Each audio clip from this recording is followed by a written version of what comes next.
माननीय सदस्यहरू, सम्माननीय सभामुखज्यू, सम्माननीय अध्यक्षज्यू,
मान्य सदस्यहरू, सङ्घीय संसदको दुवै सदनको संयुक्त बैठकको कारबाही प्रारम्भ हुन्छ।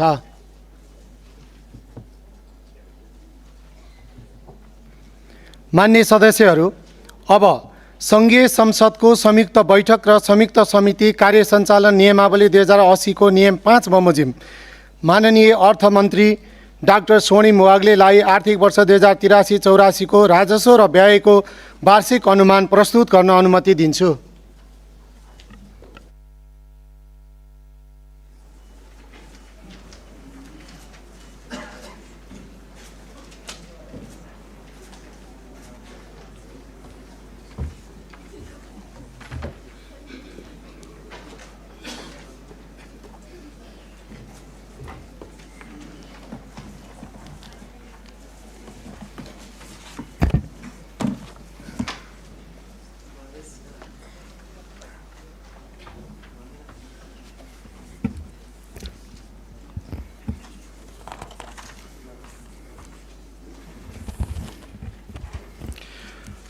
प्रतिनिधि सभाका सम्माननीय सभामुख महोदय, राष्ट्रिय सभाका सम्माननीय अध्यक्ष महोदय, आधुनिक नेपालका प्रथम अर्थमन्त्री श्री सुवर्ण शमशेरबाट करिब 75 वर्ष अघि प्रारम्भ भएको मुलुकको आय र व्यय विवरण पेश गर्ने प्रणालीलाई निरन्तरता दिँदै यो सम्मानित सदनमा उभिँदा गौरवान्वित छु। जनताको जीवनस्तर बेहतर पार्ने तत्कालीन उद्देश्य आज पनि उत्तिकै सान्दर्भिक छ। यस अवसरमा नागरिक स्वतन्त्रता, लोकतान्त्रिक अधिकार, सामाजिक न्याय र समुन्नत नेपालका लागि भएका विभिन्न आन्दोलनहरूमा जीवन उत्सर्ग गर्नुहुने शहीदहरूप्रति हार्दिक श्रद्धाञ्जली अर्पण गर्नुका साथै आन्दोलनमा आहत नागरिकहरूप्रति समानुभूति व्यक्त गर्दछु। उत्तरदायी शासन, सदाचार र नागरिक सम्मानको पक्षमा उठेको परिवर्तनकामी युवा शक्तिको जागरणबाट स्थापित नयाँ राजनीतिक जगमा प्राप्त विपुल जनादेशले वर्तमान सरकारलाई असाधारण जिम्मेवारी सुम्पिएको छ। अर्थमन्त्रीका रूपमा मैले यसलाई केवल संवैधानिक औपचारिकताको रूपमा मात्र होइन, राज्यको चरित्र, शासकीय संस्कार र अर्थतन्त्रको स्वरूप फेर्ने दायित्वका रूपमा ग्रहण गरेको छु। यो बजेट स्वदेश र विदेशमा रहे बसेका सम्पूर्ण नेपालीहरूले उत्पादनमुखी अर्थतन्त्र, अन्तर्राष्ट्रिय प्रतिष्ठा र प्रविधि मैत्री परिवर्तनबारे राख्ने गरेको जायज अपेक्षाको पत्यारिलो नीतिगत उपकरण बन्नेछ भन्ने विश्वास लिएको छु। नेपालको राजनीतिमा उमेरको पुस्तान्तरणसँगै राष्ट्रिय जीवनका सबै आयाममा रूपान्तरणको उत्कट प्रतीक्षा छ। अप्रतिगम्य परिवर्तनले ल्याएको यो अनुकूलतालाई आत्मसात गर्दै नीति, कानुन, संस्था, पद्धति, प्रक्रिया, नेतृत्व र नियतमा परिष्कारपूर्वक सुशासनका मानक स्थापित गर्न हामी कटिबद्ध छौँ। नीतिगत अन्योल, ढिलासुस्ती, संस्थागत कब्जा र राज्य स्रोतको दोहनको अन्त्य गर्दै परिणाम दिने शासन प्रणाली निर्माण गर्नु आजको आवश्यकता हो। वर्तमान संविधानले सामाजिक तथा सांस्कृतिक बहिष्करणको चक्र तोड्ने महत्त्वपूर्ण आधार तयार गरेको भए पनि आर्थिक अवसरहरूमा समान पहुँचका लागि अझ गहिरो संरचनात्मक सुधार आवश्यक छ। सूचना तथा सञ्चार एवं कृत्रिम बुद्धिमत्ता, वित्त, व्यापार र लगानीको विशिष्टीकृत विविधीकरण र त्यसको निस्सीम विस्तार, संसारभर फैलिएको नेपाली समुदायको सामूहिक सामर्थ्य र प्रविधिकरणको आक्रामक उपयोगले जन्माएका चुनौती र अवसरहरूलाई पर्गेल्ने समय आएको छ। समन्यायिक आर्थिक वृद्धिको सूचक्र निर्माण गर्ने जिम्मेवारी हाम्रै काँधमा छ। यस यात्रामा रचनात्मक सुझाव र सहकार्यका लागि सङ्घीय संसद, राज्यका सबै निकाय, नागरिक समाज तथा सम्पूर्ण नेपाली जनता समक्ष सरकारका तर्फबाट हार्दिक अनुरोध गर्दछु। मुलुकको विद्यमान आर्थिक अवस्थाका परिसूचकहरू, प्रगतिका अवरोध तथा तिनको समाधानका सम्भावित मार्गहरूबारे वर्तमान आर्थिक स्थितिपत्र 2083 सार्वजनिक गरिसकेको छु। आगामी आर्थिक वर्षको नीति तथा कार्यक्रम र विनियोजन विधेयकका सिद्धान्त तथा प्राथमिकताबाट सरकारको सारभूत नीतिगत दिशाबारे प्रकाश पारिसकिएको छ। त्यसै गरी विस्तृत तथ्याङ्कीय चित्रणको दस्तावेज आर्थिक सर्वेक्षण 2082-83 संसदमा पेश भइसकेको छ। मुलुक अहिले बृहत आर्थिक सुधारको निर्णायक मोडमा उभिएको छ। राजनीतिक अस्थिरताको दुष्चक्र समाप्त भएको छ। अधिकांश समष्टिगत आर्थिक परिसूचक सुधारोन्मुख छन्। सुदृढ विदेशी विनिमय सञ्चितसहित वित्तीय प्रणालीमा पर्याप्त तरलता छ।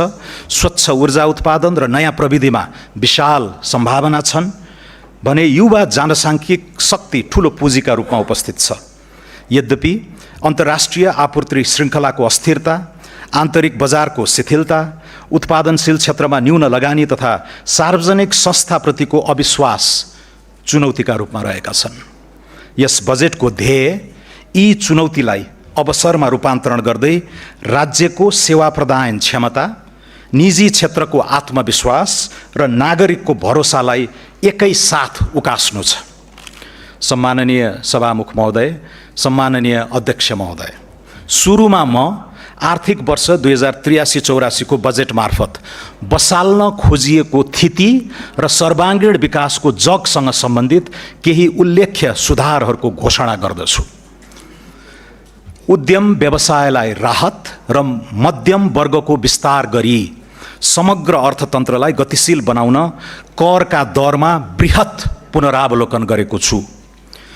करको बोझ घटाउन आयकरको छुटको सीमा दोब्बर गरी व्यक्तिका लागि 10 लाख रुपैयाँ पुर्याएको छु।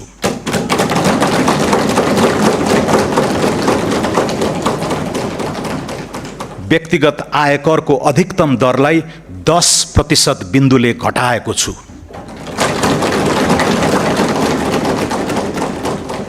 औद्योगिक कच्चा पदार्थको भन्सार महसुल तयारी मालवस्तुभन्दा कम्तीमा एक तह न्यून हुने गरी 273 प्रकारका कच्चा पदार्थमा भन्सार दर घटाएको छु।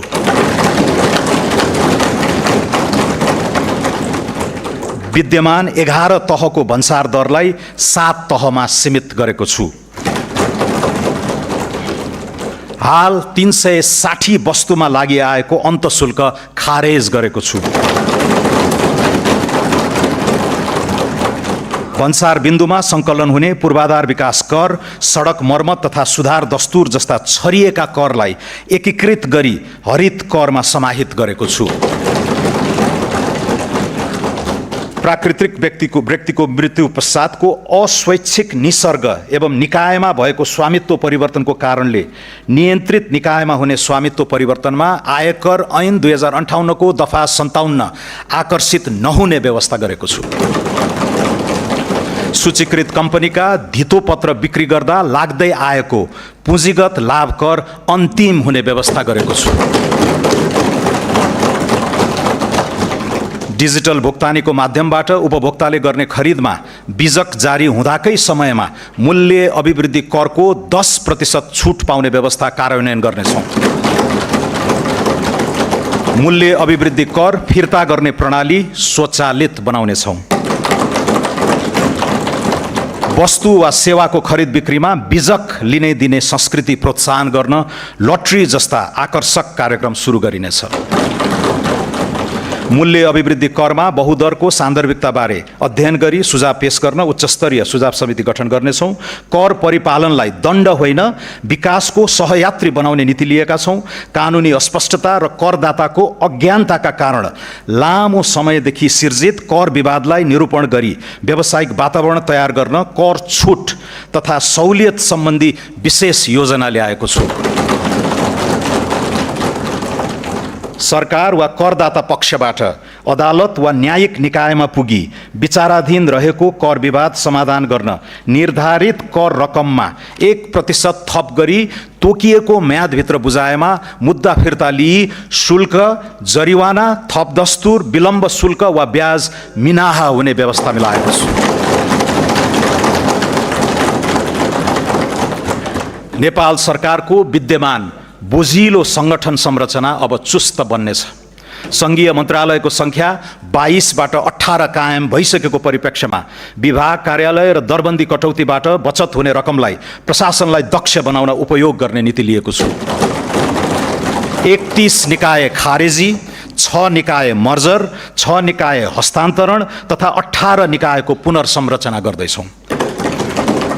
कर्मचारी तन्त्रलाई मर्यादित जीवनयापन गर्न सक्षम उच्चस्तरीय कार्य सम्पादन कुशल र जवाफदेही बनाउने उद्देश्यले निजामती, जङ्गी, प्रहरी र शिक्षकको सेवा सुविधा सम्मानजनक रूपले निरन्तर वृद्धि हुने प्रबन्ध मिलाएका छौँ। लागत न्यूनीकरण र दक्षता अभिवृद्धि संस्थागत सुधारको अर्को आयाम हुनेछ। यसका लागि अभूतपूर्व मितव्ययिता र विनियोजन कुशलता कायम गर्दै साधारण खर्च नियन्त्रण गर्नेछौँ। कार्यालय सञ्चालन खर्च उल्लेख्य रूपमा घटाएको छु। तालिम केन्द्र बाहिरका तालिम खर्च, क्यामेरा, टेलिभिजन लगायतका उपकरणमा विनियोजन हटाएको छु। विभिन्न कोष खडा गरी सुविधा दिने प्रचलन बन्द गर्नेछौँ। सम्बन्धित संस्थानका पदाधिकारी र कर्मचारीलाई सो संस्थानबाट उत्पादित वस्तु तथा सेवा खरिदमा प्रदान गरिएका छुट हटाएको छु। गाभिएका र खारेज भएका निकायको दरबन्दी मिलान र दायित्व व्यवस्थापन सम्बन्धी कार्य सम्पन्न नभएसम्मका लागि उक्त निकायलाई छुट्याएको रकम रोक्का गरेको छु। यी कदमबाट करिब 20 अर्ब बचत हुने प्रारम्भिक अनुमान छ। लगानी प्रवर्धन, आर्थिक सुधार र सहज सेवा प्रवाहको समुचित नीतिगत तथा कानुनी प्रबन्ध गरिनेछ। यसका लागि दर्जनौं ऐन, नियम, कार्यविधि र निर्देशिकाको निर्माण, प्रतिस्थापन वा परिमार्जन गर्नेछौँ। यसअघि नै घोषणा गरिएका 15वटा कानुन तुरुन्त खारेज गर्न केही नेपाल ऐन संशोधन विधेयक संसदमा प्रस्तुत गर्नेछौँ। कम्पनी कानुनमा संशोधन गरी स्वार्थको द्वन्द्व र विवरण खुलासा लगायतका विषयमा स्पष्टता कायम गर्दै कम्पनी खारेजी प्रक्रियालाई सहज बनाउनेछौँ। थप मुलुकसँग विदेशी लगानी संरक्षण र दोहोरो कर मुक्ति सम्झौता गर्नेछौँ। दामासाही सम्बन्धी ऐन 2063 मा संशोधन गरी उपभोक्ता, लघु, साना तथा मझौला उद्योगका समेत वित्तीय समस्या समाधान गर्नेछौँ। लगानी प्रवर्धनका लागि सीमित दायित्वको साझेदारी कानुन तर्जुमा गर्नेछौँ, जसबाट एन्जल इन्भेस्टमेन्टलाई भेन्चर क्यापिटल तथा प्राइभेट इक्विटी फन्डमा लगानी गर्न प्रोत्साहन हुनेछ। नेपाली नागरिकले विदेशमा लगानी गर्न पाउने व्यवस्थालाई सहज बनाउनेछौँ। औद्योगिक व्यवसाय ऐन संशोधन गरी उद्योगको क्षमता वृद्धि, स्वामित्व परिवर्तन, पुँजी वृद्धि लगायतका विषयमा उद्योग विभागलाई जानकारी मात्र गराए पुग्ने व्यवस्था गर्नेछौँ। विदेशी लगानी तथा प्रविधि हस्तान्तरण ऐनमा संशोधन गरी लगानी फिर्ताका लागि नेपाल राष्ट्र बैङ्कको पूर्व स्वीकृति लिनु नपर्ने र जानकारी दिए पुग्ने व्यवस्था गर्नेछौँ।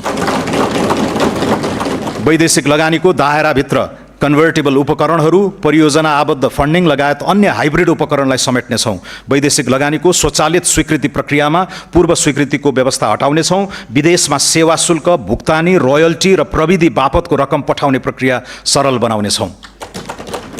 उधारो असुली सम्बन्धी कानुन व्यवस्था गर्नेछौँ। बौद्धिक सम्पत्ति संरक्षण सम्बन्धी कानुन छिट्टै निर्माण गर्नेछौँ। विगतको समग्र आर्थिक गतिविधिलाई विश्लेषण गरी व्यक्ति तथा व्यवसायीको साख मूल्याङ्कनका आधारमा कर्जा दिन सक्ने व्यवस्था गर्नेछौँ। व्यापारिक विवादको शीघ्र समाधानका लागि छुट्टै न्यायाधिकरण स्थापना गर्नेछौँ। मेलमिलाप ऐनमा सुधार गर्नेछौँ। गैर आवासीय नेपालीलाई धितोपत्रको दोस्रो बजारमा सहभागी गराउन विदेशी लगानी स्वीकृति, लगानीको लेखाङ्कन, नाफा फिर्ता र पुँजीगत लाभ कर सम्बन्धी कानुनी व्यवस्थामा परिमार्जन गर्नेछौँ। मुलुकी देवानी संहिता 2074 संशोधन गरी नेपालमा लगानी गर्ने विदेशी लगानीकर्ता, अन्तर्राष्ट्रिय सङ्घ संस्था, बहुराष्ट्रिय कम्पनीका शाखा वा आवास प्रयोजनका लागि जम्मा एकाइको 25% भन्दा नबढ्ने गरी आवास क्षेत्रका भवन वा सरकारले तोकेको स्थानमा अपार्टमेन्ट दीर्घकालीन लिजमा लिन सक्ने व्यवस्था गर्नेछौँ। साना तथा मझौला उद्योगीलाई वित्तीय पहुँच सुनिश्चित गर्न फर्स्ट लस रिकभरी हुने गरी कर्जा सुरक्षण गर्नेछौँ। कार्यगत सुधारको आक्रामक श्रृङ्खला सुरु गरी पुँजीगत खर्चको गति र लय फेर्न प्रतिबद्ध छौँ। खरिद प्रक्रियामा सुधार, रकमान्तर सहित स्रोत व्यवस्थापनमा लचकता, वैकल्पिक वित्त परिचालन एवं आयोजना प्रमुखको स्थिरता सुनिश्चित गरी तोकिएको लागत र समयमै आयोजना सम्पन्न गर्न मिसन मोडमा काम गराउनेछौँ। चालु आर्थिक वर्षभित्रै विकास आयोजना सम्बन्धी सनसेट कानुन संसदमा पेश हुनेछ। मोबिलाइजेसन पेस्कीको रकम सम्बन्धित आयोजनामा मात्र खर्च गर्न पाउने गरी ट्र्याकिङ गर्ने व्यवस्था मिलाउनेछौँ। हाइब्रिड एन्युइटी मोडलमा निर्माण गर्न सकिने पूर्वाधार आयोजनाको प्रारम्भिक पाइपलाइन 3 महिनाभित्र तयार हुनेछ। मध्यपूर्वको द्वन्द्वबाट इन्धन, बिटुमेन लगायत निर्माण सामग्रीमा भएको मूल्य वृद्धिबाट निर्माण व्यवसायीलाई परेको कठिनाइको सम्बोधन गर्नेछौँ। सफा सहर, सहज यातायात र सुरक्षित सडक चलायमान अर्थतन्त्रको अभिन्न अङ्ग बनाउनेछौँ। सडक यातायात, खानेपानी, सरसफाई र आर्थिक पहुँच पूर्वाधारलाई एकीकृत रूपमा विकास गर्नेछौँ। आगामी 5 वर्षभित्र सबै जिल्ला सदरमुकाम जोड्ने सडक तथा पुलको स्तरोन्नति गर्नेछौँ। यात्रा सुरक्षा र सडक स्तर सुधार गरी दुर्घटनाबाट हुने मानवीय क्षतिलाई न्यूनीकरण गर्नेछौँ। विकास र वातावरण बीच द्वन्द्व होइन, सामञ्जस्य स्थापित गर्नेतर्फ सरकार सचेष्ट रहनेछ। यसका लागि वातावरण संरक्षण ऐन 2076 र वन ऐन 2076 परिमार्जन गरिनेछन्। स्वीकृत वातावरणीय प्रभाव मूल्याङ्कन प्रतिवेदनमा उल्लेखित वनको क्षेत्रफल वा कटान हुने रुखको सङ्ख्या घटेको अवस्थामा पूरक वातावरणीय प्रभाव मूल्याङ्कन गर्न नपर्ने व्यवस्था गर्नेछौँ। वन क्षेत्रको स्वीकृति र रुख कटानको आदेशसम्मका निर्णयको बहुश्रृङ्खलालाई उल्लेख्य रूपमा घटाउनेछौँ। नवीन एवं वैकल्पिक वित्तीय उपकरणको प्रबन्ध मार्फत सरकारको वित्तीय चाप घटाइनेछ।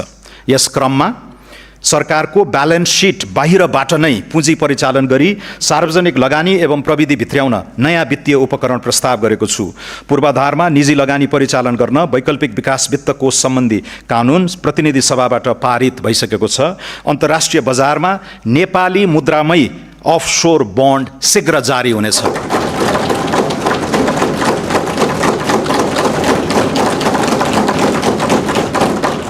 स्वच्छ ऊर्जा बन्ड र डायस्पोरा बन्ड जारी गर्ने र उपलब्ध जलवायु कोषको अधिकतम उपयोग गर्ने नीति लिएको छु। हाल वैदेशिक मुद्राको सुविधाजनक सञ्चिति रहेको अवस्थामा केही प्रतिशत रकम सभरेन वेल्थ फन्डका रूपमा परिचालन गर्ने नीति लिएका छौँ।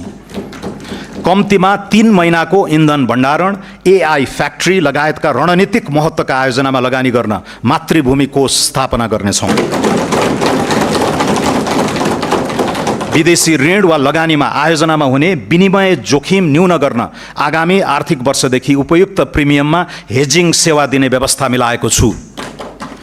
पहिलो र दोस्रो सार्वभौम क्रेडिट रेटिङबाट प्राप्त नतिजामा सुधार हुने गरी अनुकूल आर्थिक वातावरण सिर्जना गर्नेछौँ। नेपाललाई सम्पत्ति शुद्धिकरण सम्बन्धी ग्रे लिस्टबाट यथाशक्य छिटो हटाउनेछौँ। सार्वजनिक संस्थानलाई बलियो बनाउन केहीमा पुँजी वृद्धि र अन्यमा सरकारी सेयर विनिवेश गर्ने प्रबन्ध गरेको छु। राष्ट्रिय वाणिज्य बैङ्कमा नेपाल सरकारको पुँजी वृद्धि गर्ने प्रस्ताव गरेको छु। नेपाल वायु सेवा निगमलाई कम्पनीमा रूपान्तरण गरी व्यवस्थापन सुधार तथा रणनीतिक साझेदारीको उपयुक्त विधि पहिचान गर्नेछौँ। राष्ट्रिय जीवन बीमा कम्पनी र विशाल बजार कम्पनीको शेयर सर्वसाधारणमा निष्कासन गर्नेछौँ। जलविद्युत लगानी तथा विकास कम्पनी लिमिटेडलाई उद्देश्य मिल्ने वित्तीय संस्थासँग गाभी पूर्वाधार क्षेत्रको विशिष्टीकृत निकाय बनाउनेछौँ।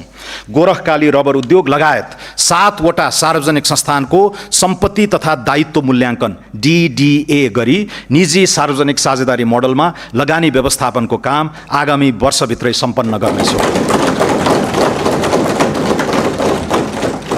सूचना प्रविधि पूर्वाधारको विस्तारमा सरकारको अर्जुन दृष्टि रहनेछ। नेपाल टेलिकममा सङ्घीय सरकारको 66% सेयर कायम राखी बाँकी सेयर पुस मसान्तभित्र जनस्तरमा बिक्री गर्ने र प्राप्त रकम नेपाललाई टेक हब बनाउन उपयोग गर्नेछौँ। सूचना प्रविधि सेवा क्षेत्र विस्तारका लागि विदेशमा लगानी खुला गर्ने प्रबन्ध गरेको छु। नेपालमा बसेर विदेशी रोजगारदाताका लागि काम गर्न पाउने तथा रिमोट वर्कलाई आकर्षित गर्न स्पष्ट कानुनी प्रबन्ध मिलाउनेछौँ। सरकारी निकायमा प्रयोग हुने सूचना प्रविधि सफ्टवेयरको खरिद एकै निकायबाट गर्ने व्यवस्था मिलाउनेछौँ। डिजिटल सार्वजनिक पूर्वाधार विकासमा लगानी वृद्धि गर्नेछौँ। नेपाल राष्ट्र बैङ्कको सुपरिवेक्षणमा फिनटेक मार्केट प्लेस स्थापना गर्नेछौँ। नागरिक एपमा दर्जनौं सरकारी सेवाहरू आबद्ध हुनेछन्। नेपाललाई AI आर्टिफिसियल इन्टेलिजेन्सको युगमा आत्मविश्वासका साथ प्रवेश गराउन विशेष पहल सुरु गरेका छौँ। काठमाडौँको सिउचाटारमा देशकै पहिलो सार्वभौम AI कम्प्युट केन्द्र स्थापना गर्नेछौँ। हजारौं AI प्रोसेसिङ युनिट खरिद गरी AI उद्यमी र स्टार्टअपलाई सहुलियतपूर्ण कम्प्युट क्षमता उपलब्ध गराउनेछौँ। स्वच्छ जलविद्युत ऊर्जालाई उच्च मूल्यको AI कम्प्युट सेवामा रूपान्तरण गर्ने प्रस्ताव गरेको छु। नेपालको विद्यमान अपार ऊर्जा शक्तिलाई कृत्रिम बुद्धिमत्ताको विकासमा प्रयोग गरी सिपयुक्त रोजगारी, डिजिटल निर्यात र AI मा आधारित आर्थिक रूपान्तरणको जग निर्माण हुने विश्वास गरेको छु। आगामी आर्थिक वर्ष AI को क्षेत्रमा अन्तर्राष्ट्रिय ख्याति बनाइरहेका कम्तीमा 15 जना नेपाली शोधकर्तालाई प्रतिष्ठित फेलोशिप प्रदान गरी नेपाल फर्केर योगदान गर्न आमन्त्रित गर्नेछु।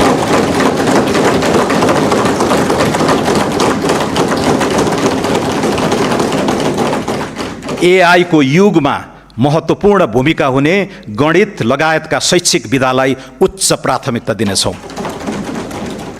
लामो समयदेखि थातिरहेको नेपाल विद्युत प्राधिकरणको पुनःसंरचना सम्पन्न गरिनेछ।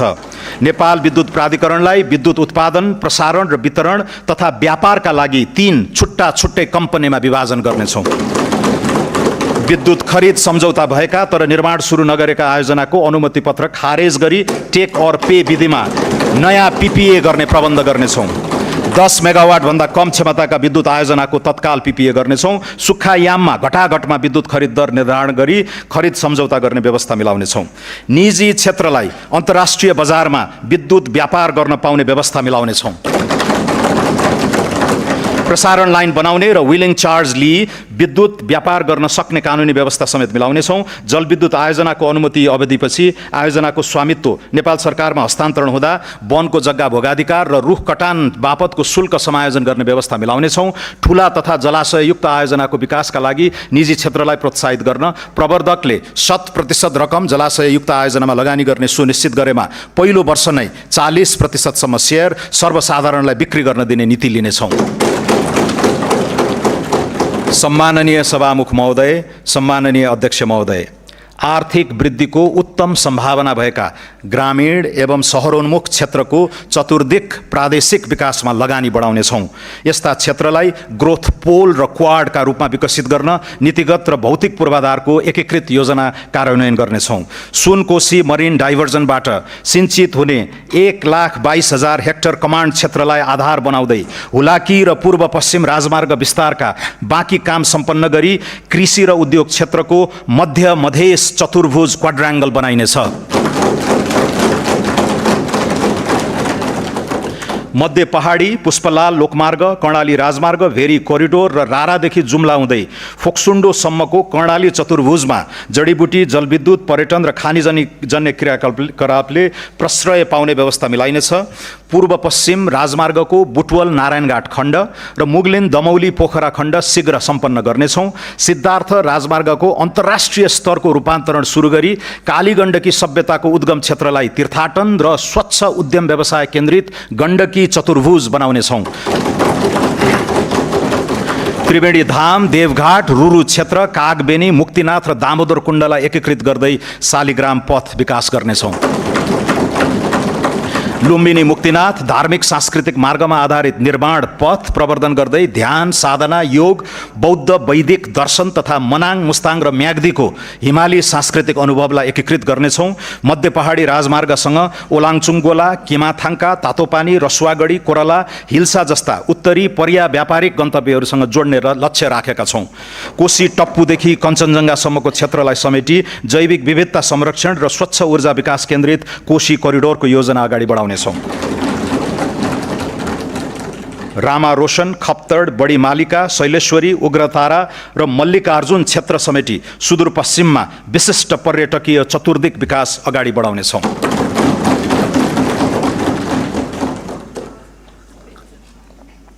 भिजन काठमाडौँ 2040 को दीर्घकालीन योजना कार्यान्वयन सुरु गर्नेछौँ। काठमाडौँ उपत्यकाको समग्र शहरी सेवा व्यवस्थापनका लागि अन्डरपास, फ्लाइओभर, इन्टरसेक्सन सुधार, नदी कोरिडोरको पूर्वाधार, पार्क निर्माण, फोहोर मैला व्यवस्थापन, युटिलिटी डक्ट, विद्युतीय तार भूमिगत गर्ने सहितको एकीकृत पूर्वाधार बनाउनेछौँ। प्रदेश र स्थानीय तहसँगको सहकार्यमा वित्तीय प्रोत्साहन सहित खुला क्षेत्रको संरक्षण र विस्तारका लागि विशेष पहल गर्नेछौँ। काठमाडौँ उपत्यकामा विद्युतीय सार्वजनिक बस सञ्चालन, चार्जिङ स्टेसन, ट्र्याकिङ प्रणाली, स्मार्ट बस पार्क, सुदृढ संस्थागत व्यवस्था सहितको स्मार्ट अर्बन मोबिलिटी कार्यक्रम छिट्टै सुरु हुनेछ। पोखरा उपत्यकामा पनि सार्वजनिक बसलाई विद्युतीय बसले प्रतिस्थापन गर्न ई मोबिलिटी सेवा सुरुवात गर्नेछौँ। भिजिट नेपाल वर्ष 2085 र नेपाल आरोग्य वर्ष 2027 सफल बनाउन सघन तयारी गर्नेछौँ। उच्च मूल्यका पर्यटक लक्षित रिजोर्ट र होटल निर्माण र सञ्चालनलाई भौतिक एवं वित्तीय प्रोत्साहन दिने व्यवस्था गरेको छु। पर्यटन गतिविधिहरूलाई आरोग्य पर्यटनको मूल विषयवस्तुमा ब्रान्डिङ गरी पर्यटकका स्रोत मुलुकहरूमा विविधीकरण गरिनेछ। नेपाललाई युरोपियन युनियनको एयर सेफ्टी लिस्टबाट बाहिर निकाल्न आगामी पुसभित्र नागरिक उड्डयन प्राधिकरणको पुनः संरचना गरी नियामक र सञ्चालकको पृथक भूमिका स्थापित गर्नेछौँ।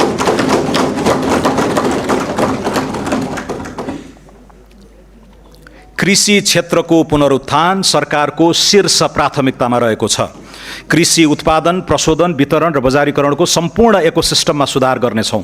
व्यावसायिक कृषकलाई आकर्षित गर्ने र कृषिमा उत्पादकत्व वृद्धि गर्न प्रोत्साहित गर्ने नीति लिई कृषिलाई सम्मानजनक र लाभमुखी व्यवसायका रूपमा रूपान्तरण गर्नेछौँ। न्यूनतम 2 करोडसम्म कृषि तथा पशुजन्य उत्पादनका लागि प्रारम्भिक पुँजी लगानी गर्ने कृषकलाई सरकारले 40% प्रोत्साहन अनुदान उपलब्ध गराउने पाइलट कार्यक्रमको तयारी गरेको छु। उत्पादन सुरु भएको मितिबाट लगातार 4 वर्षसम्म यस्तो अनुदान वार्षिक 10% का दरले शोध भर्ना हुनेछ। वास्तविक कृषकलाई उन्नत बिउ, मल, सिँचाइ, विद्युत तथा कृषि बीमामा सहयोग उपलब्ध गराउँदै कृषि अनुदानको दुरुपयोग रोक्नेछौँ। कृषि र पशु बीमामा 80% प्रिमियम अनुदान उपलब्ध गराउँदै अन्य अनुदान क्रमशः हटाउँदै लैजाने दिशा तय गरेको छु। ठुला र निर्माणाधीन सिँचाइ आयोजनाहरू यसै आर्थिक वर्षभित्र सम्पन्न हुने गरी स्रोत व्यवस्था गरेको छु। देशभर साना तथा मझौला सिँचाइ आयोजना विस्तार गर्न नेपाल सरकारको लगानीमा च्यालेन्ज फन्ड स्थापना गरी स्थानीय तहलाई प्रतिस्पर्धा गराउने व्यवस्था मिलाउनेछौँ। किसानबाट सिधै कृषि उपज खरिद गर्दा सहुलियतपूर्ण ऋण, ब्याज अनुदान जस्ता सहुलियत उपलब्ध गराउने नीति लिएको छु। दुर्गम क्षेत्रमा स्थापना हुने र अर्ग्यानिक, उच्च मूल्य र बौद्धिक सम्पत्तियुक्त जीआई वस्तुको प्रशोधन गर्ने उद्योगलाई उत्पादन र ब्रान्डिङमा सहयोग उपलब्ध गराउनेछौँ। कृषि सेवा प्रणालीलाई किसान केन्द्रित सेवा प्रणालीमा रूपान्तरण गरी पुनः संरचना गर्नेछौँ। वर्षैभरि कृषि प्राविधिक सेवा, डिजिटल कृषि सूचना तथा निजी सेवा प्रदायक मार्फत कृषकको घर दैलोमै कृषि सेवा पहुँच विस्तार गर्न प्रत्येक स्थानीय तहमा आवश्यक प्राविधिक जनशक्ति परिचालन गर्नेछौँ। देशभरिका कृषि अनुसन्धान तथा विकास केन्द्रहरूलाई पुनरुत्थान गरी उन्नत बिउ विकास, स्थानीय हावापानी अनुकूलको जात, कृषि जैविक प्रविधि तथा उत्पादकत्व वृद्धि केन्द्रित अनुसन्धानलाई प्राथमिकतामा राखेको छु। कृषि उपजको उचित मूल्य सुनिश्चितता, किसान र क्रेताबीच करार, अनुदान तथा नियमन सहितको कानुनी व्यवस्था गर्न कृषि विधेयक संसदमा शीघ्र पेश गर्नेछौँ। वन तथा प्राकृतिक स्रोतलाई संरक्षणको सीमित दायराबाट बाहिर निकाली हरित औद्योगिकरण, रोजगारी सिर्जना र आयात प्रतिस्थापनको आधार बनाउनेछौँ। दिगो काठ उत्पादन, वनमा आधारित उद्योग, जडीबुटी तथा गैर काष्ठ वन पैदावारको प्रशोधन र हरित उद्यम प्रवर्धन गर्नेछौँ। स्वदेशी काठ उद्योगको प्रतिस्पर्धात्मक अभिवृद्धि गर्न विकास निर्माणका क्रममा सङ्कलित कच्चा काठको बिक्री मूल्य पुनरावलोकन गर्नेछौँ। वन पैदावारको कटानी, सङ्कलन, ढुवानी र बिक्री वितरण सम्बन्धी अनुमति प्रणालीलाई पूर्ण डिजिटल तथा एकद्वार प्रणालीमा रूपान्तरण गरी प्रक्रियागत झन्झट हटाउनेछौँ। सामुदायिक वन उपभोक्ता समूहलाई उत्पादन, प्रशोधन, ब्रान्डिङ र उद्यम सञ्चालनमा थप स्वायत्तता प्रदान गर्नेछौँ। वन, वातावरण, उद्योग, ऊर्जा र पूर्वाधार सम्बन्धी कानुन तथा नीतिबीचको असङ्गति हटाउनेछौँ। वन क्षेत्रको कार्बन स्टक, इकोसिस्टम सेवा तथा प्राकृतिक पुँजीको आर्थिक मूल्याङ्कन गरी बजेट तथा योजना प्रणालीमा समावेश गर्नेछौँ। लगानी एक्सप्रेसको अवधारणा कार्यान्वयन गर्न आगामी 3 महिनाभित्र स्वचालित रूट प्रणाली लागू गर्नेछौँ। कम्पनी र उद्योग दर्ता, वित्तीय सेवा, कर प्रणालीमा सहभागिता, भिसा आवेदनसम्मका सबै सेवा आबद्ध गरी सूचना प्राप्ति, अनुपालना प्रतिवेदन र जोखिममा आधारित परीक्षण हुने व्यवस्था गर्नेछौँ। लगानी बोर्डबाट स्वीकृत भएका परियोजनामा पुनः अन्य निकायबाट स्वीकृति लिनु नपर्ने कानुनी व्यवस्था गर्नेछौँ। स्वीकृत परियोजनाको लगानी सम्बद्ध अध्ययन अनुसन्धानका लागि लगानी भिसा उपलब्ध गराउनेछौँ। सेयर हस्तान्तरण, कर चुक्ता, सम्पत्ति मूल्याङ्कन, ऋण भुक्तानी, लाभांश वितरण र लिक्विडेसन प्रक्रियालाई सरल बनाई लगानी र मुनाफा फिर्ता सहज बनाउनेछौँ। उद्योग र औद्योगिक नवप्रवर्तनमा सरकार दत्तचित्त रहनेछ। गुणस्तरीय औद्योगिक पूर्वाधार विस्तार गर्ने नीति अनुरूप मोतीपुर र मयूरधाप जस्ता औद्योगिक क्षेत्र निजी क्षेत्रले निर्माण र सञ्चालन गर्नेछन्। 5 खाल विशेष आर्थिक क्षेत्रमा महिला उद्यमीलाई प्राथमिकता दिनेछौँ।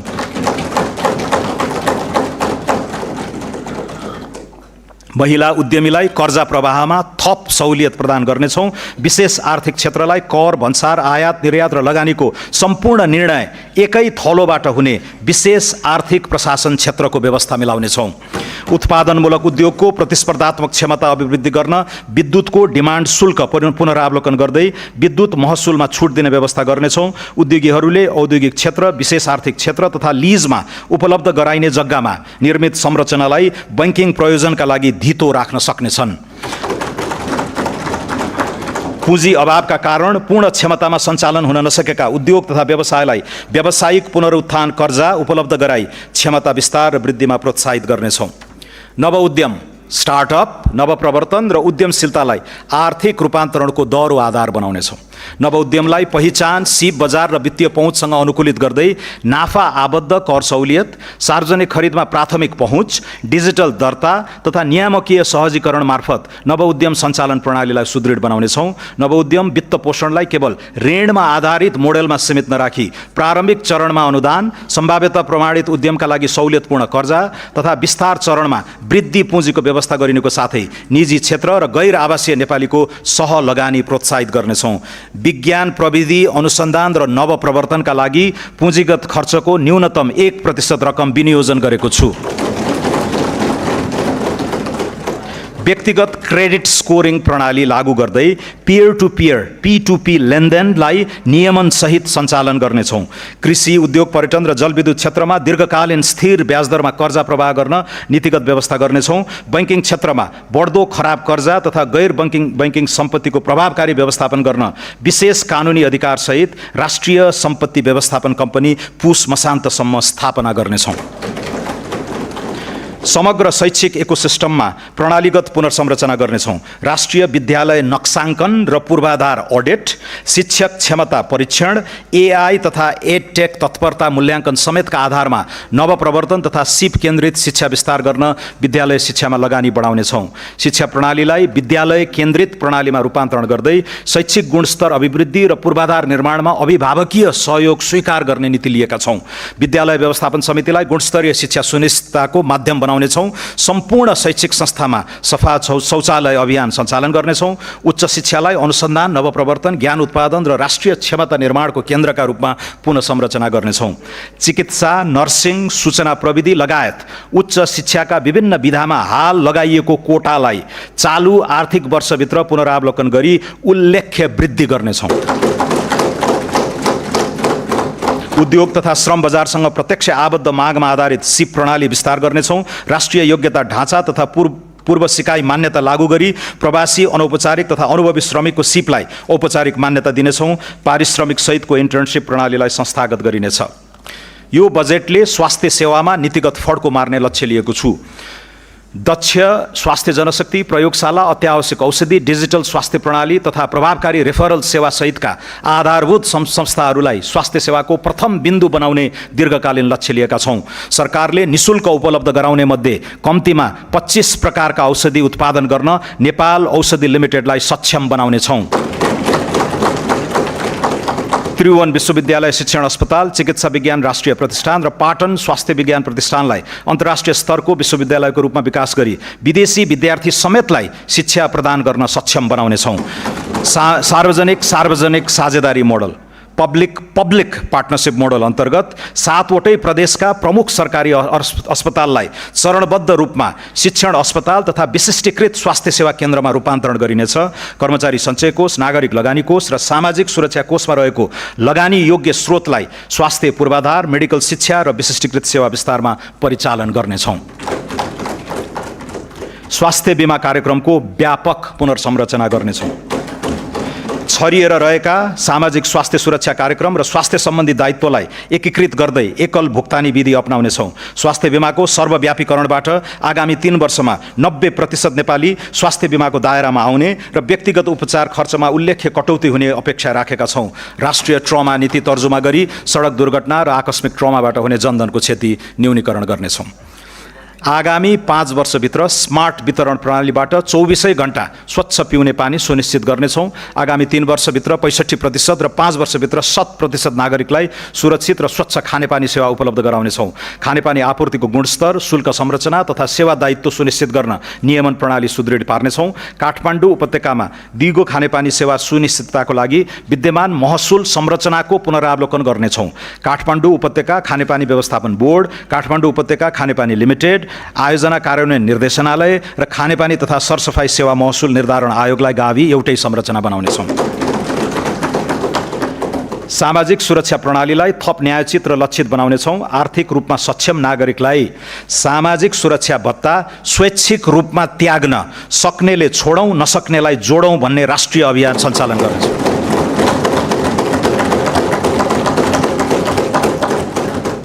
त्यस्तो योगदानलाई अन्तर्पुस्तागत न्याय र राष्ट्रिय ऐक्यबद्धताको उदाहरणका रूपमा सम्मान गर्नेछौँ।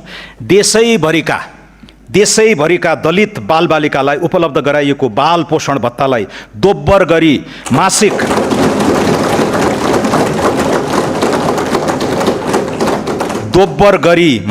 1000 रुपैयाँ बनाएको छु। उच्च गरिबी भएका र मानव विकास सूचकाङ्कमा पछाडि परेका मुख्यतः मधेस, कर्णाली र सुदूरपश्चिम प्रदेशका 25 जिल्लाका बालबालिकाले पाउने पोषण भत्तालाई निरन्तरता दिएको छु। श्रमिक र रोजगारदाता अनिवार्य रूपमा श्रम रजिस्ट्रीमा आबद्ध हुनुपर्ने व्यवस्था गर्नेछौँ। यसबाट सुरक्षा गार्ड र घरायसी कामदारका अतिरिक्त निर्माण, कृषि, आतिथ्य, ढुवानी तथा औद्योगिक श्रमिक आपूर्ति गर्न इजाजत प्राप्त संस्थाले प्रदान गर्ने बीमा, आवास र डिजिटल गुनासो व्यवस्थापन जस्ता सेवाको मापदण्ड निर्धारण हुनेछ। श्रम क्षेत्रमा लिखित सम्झौता, न्यूनतम ज्याला, बीमा, कार्यस्थल सुरक्षा मापदण्ड तथा बैंक मार्फत पारिश्रमिक भुक्तानी अनिवार्य गर्नेछौँ। कार्यस्थल दुर्घटनामा अनिवार्य क्षतिपूर्ति र बीमा दाबी प्रणाली थप प्रभावकारी बनाउनेछौँ। पुस मसान्तभित्र श्रम न्यायाधिकरण मार्फत श्रम विवादको शीघ्र समाधान गर्ने र सम्झौता उल्लङ्घन, ज्याला ठगी तथा श्रम शोषणलाई आर्थिक अपराध सरह कानुनी दायरामा ल्याउने प्रणाली विकास हुनेछ।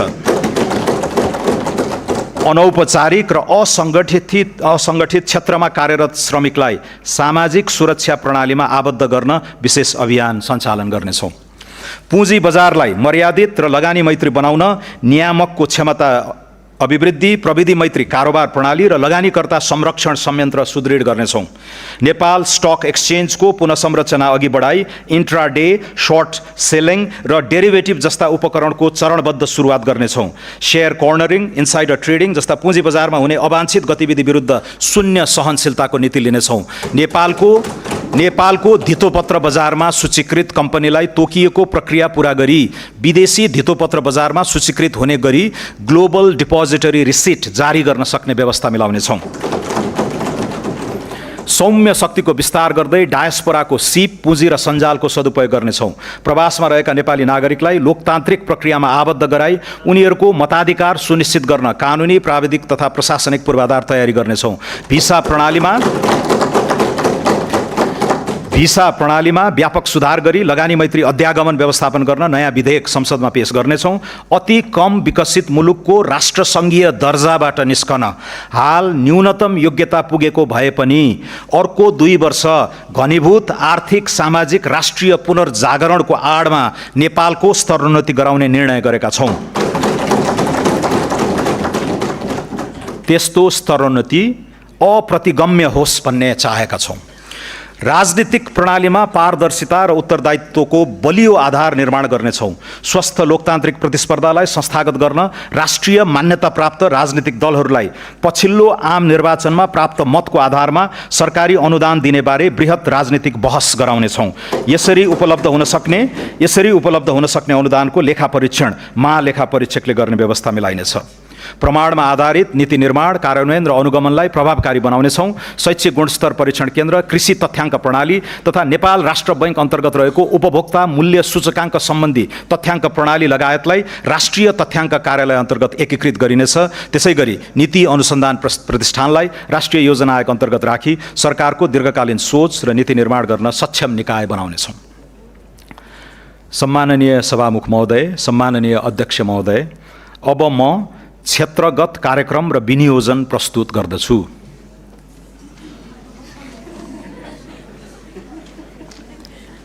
सडक। आगामी आर्थिक वर्ष करिब 1000 किलोमिटर सडक कालोपत्रे र 275 वटा सडक पुल निर्माण हुनेछ। 1028 किलोमिटर लामो पूर्व पश्चिम राजमार्गलाई 4 लेनमा स्तरोन्नति गर्ने कार्य 5 वर्षभित्र सम्पन्न गर्नेछौँ। यसै वर्ष कमला कञ्चनपुर र नारायणगढ बुटवल सडक खण्ड स्तरोन्नति कार्य सम्पन्न हुनेछ।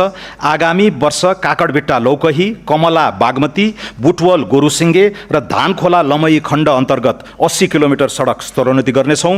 बागमती पथलया, नारायणगढ हेटौँडा र गोरुसिङ्गे चन्द्रौटा खण्डको स्तरोन्नति सुरु गर्नेछौँ।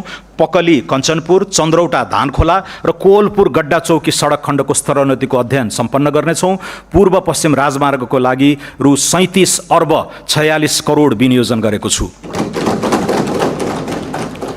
काठमाडौँ तराई मधेस द्रुत मार्गमा आगामी वर्ष 40 वटा पुल र 5.4 किलोमिटर सुरुङ निर्माण सम्पन्न गर्नेछौँ। द्रुत मार्गको लिङ्क रोड निर्माण सुरु गर्नेछौँ।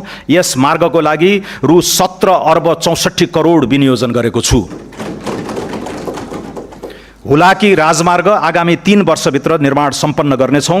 यस अन्तर्गत घना बस्ती भएको स्थानबाट राजमार्ग चौडा गर्ने कार्य सुरु गर्दै 8 वटा सडक पुल निर्माण सम्पन्न गर्नेछौँ। यस राजमार्गको लागि रु 4 अर्ब 65 करोड विनियोजन गरेको छु। कर्णाली राजमार्ग अन्तर्गत सुर्खेत जुम्ला गमगढी सडकको स्तरोन्नतिको लागि रु 1 अर्ब बजेट व्यवस्था गरेको छु। पुष्पलाल मध्य पहाडी राजमार्गको निर्माण आगामी 3 वर्षभित्र सम्पन्न गर्नेछौँ। यस अन्तर्गत 65 किलोमिटर सडक स्तरोन्नति र 5 वटा पुल निर्माण सम्पन्न गर्न रु 2 अर्ब 16 करोड विनियोजन गरेको छु। मदन भण्डारी राजमार्ग अन्तर्गत 25 किलोमिटर सडक कालोपत्रे गर्न र पुल निर्माण गर्न रु 1 अर्ब 46 करोड विनियोजन गरेको छु। आगामी 3 वर्षभित्र मुख्य राजमार्ग तथा रणनीतिक सडकमा निर्माणाधीन पुल सम्पन्न गर्नेछौँ। राष्ट्रिय राजमार्गमा पर्ने 40 वटा ठुला पुल निर्माण तथा स्तरोन्नति सम्पन्न गर्नेछौँ। राष्ट्रिय राजमार्ग तथा रणनीतिक सडक पुल, विशेष महत्त्वका पुल र स्थानीय सडक पुलका लागि रु 9 अर्ब 87 करोड विनियोजन गरेको छु। पृथ्वी राजमार्ग अन्तर्गत तनहुको आबु खैरेनीदेखि पोखरासम्मको 4 लेन सडक निर्माण शीघ्र सम्पन्न हुनेछ। मुगलिङ आबु खैरेनी खण्डको निर्माण कार्य सुरु गर्नेछौँ। नागढुङ्गा मुगलिङ खण्ड अन्तर्गत 40 किलोमिटर सडक स्तरोन्नति हुनेछ। नागढुङ्गा सुरुङ मार्ग आगामी साउनदेखि सञ्चालनमा ल्याउनेछौँ। यी सडक खण्डको लागि रु 6 अर्ब 55 करोड विनियोजन गरेको छु। कर्णाली कोरिडोरको 31 किलोमिटर कालोपत्रे एवं ग्राभेल गर्नेछौँ। त्यस्तै कालीगण्डकी कोरिडोरको 21 किलोमिटर कालोपत्रे हुनेछ। कोशी कोरिडोरको उत्तरी खण्डको 15 किलोमिटर कालोपत्रे गर्नेछौँ। यी 3 वटा कोरिडोरका लागि रु 6 अर्ब 25 करोड विनियोजन गरेको छु। गल्छी स्याफ्रुबेसी रसुवागढी सडक खण्डलाई स्तरोन्नति गर्न रु 1 अर्ब 35 करोड विनियोजन गरेको छु। सिद्धार्थ राजमार्गको बुटवल पोखरा खण्ड द्रुत मार्गका रूपमा निर्माण कार्य प्रारम्भ गर्नेछौँ। आगामी आर्थिक वर्षभित्र सिद्धबाबा सुरुङ मार्ग सम्पन्न हुनेछ। महाकाली कोरिडोरको दार्चुला टिङ्कर खण्डको ट्र्याक खोल्ने कार्यलाई विशेष प्राथमिकता दिएको छु।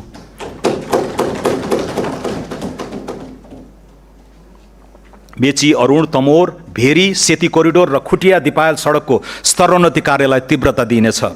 काठमाडौँ चक्रपथ विस्तार अन्तर्गत कलङ्की वसुन्धरा खण्ड विस्तार कार्य सुरु गर्नेछौँ। वसुन्धरा चाबैल कोटेश्वर खण्डको डिजाइन सम्पन्न गर्नेछौँ। टोखा छहरे सुरुङ मार्गको विस्तृत सम्भाव्यता अध्ययन गर्नेछौँ। कर्णालीको जनजीवनलाई सहज गर्न जाजरकोटको मुलसामदेखि जुम्लाको टोप्ला सुरुङ मार्गको सम्भाव्यता अध्ययन गर्नेछौँ। खुरकोट चियाबारी, थानकोट चितलाङ, मजेमटार शक्तिखोर र चिसापानी बबई सुरुङ निर्माण सम्बन्धी अध्ययन गर्नेछौँ। प्रमुख सडक चोकमा ट्राफिक सङ्केत, चोक सुधार, सडक रेखाङ्कन, क्र्यास ब्यारियर र डिभाइडर जडान तथा मर्मतलाई निरन्तरता दिई सडक सुरक्षाका लागि रु 2 अर्ब 46 करोड विनियोजन गरेको छु। बर्दिवासदेखि काठमाडौँ तराई मधेस द्रुत मार्ग प्रस्थान बिन्दुसम्मको रेल मार्ग निर्माण कार्य अगाडि बढाउनेछौँ। निर्माणाधीन बथनाहा विराटनगर तथा जनकपुर जयनगर बर्दिवास रेलमार्गको बाँकी कार्य सम्पन्न गर्न रकम विनियोजन गरेको छु। आगामी वर्षदेखि काठमाडौँ उपत्यका लगायतका प्रमुख सहरी सडकको नियमित मर्मत सम्भार गरी धुलो मुक्त एवं खाल्टाखुल्टी मुक्त बनाउनेछौँ। सडकको राष्ट्रव्यापी मर्मत सम्भार अभियानका रूपमा सञ्चालन गर्न रु 28 अर्ब 52 करोड विनियोजन गरेको छु। राजमार्गका उच्च जोखिमयुक्त स्थानमा जलवायु अनुकूलित संरचना निर्माण गर्नेछौँ। पहिरोका कारण राजमार्गमा हुने अवरोधलाई तत्काल हटाई सेवा सुचारू गर्न रु 3 अर्ब 17 करोड विनियोजन गरेको छु। महिलाहरूको सुरक्षित आवागमन सुनिश्चित गर्न सीसी क्यामेरा सहितको आधुनिक ब्लू बस सेवा सञ्चालन गर्न आवश्यक व्यवस्था मिलाउनेछौँ।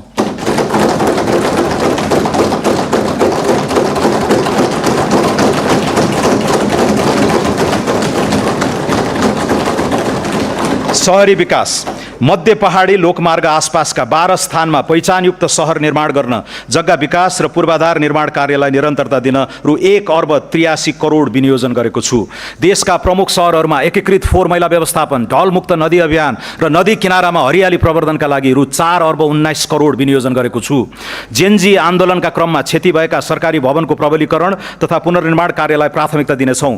जाजरकोट तथा रुकुम पश्चिम लगायतका जिल्लामा भूकम्पबाट क्षतिग्रस्त निजी आवास र सरकारी भवन पुनर्निर्माण कार्य सम्पन्न गर्न आवश्यक स्रोत विनियोजन गरेको छु।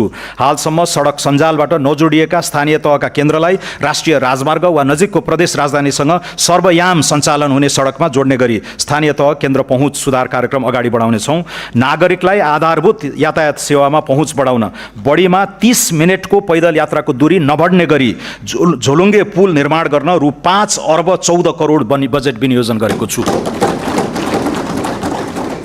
राष्ट्रिय आवास कम्पनी लिमिटेड अन्तर्गत आवासीय परियोजना सञ्चालन गर्न पहिलो चरणमा झापा जिल्लाको मेचीनगर नगरपालिकामा 100वटा भवन निर्माण गरी सर्वसाधारणलाई बिक्री वितरण गर्नेछौँ।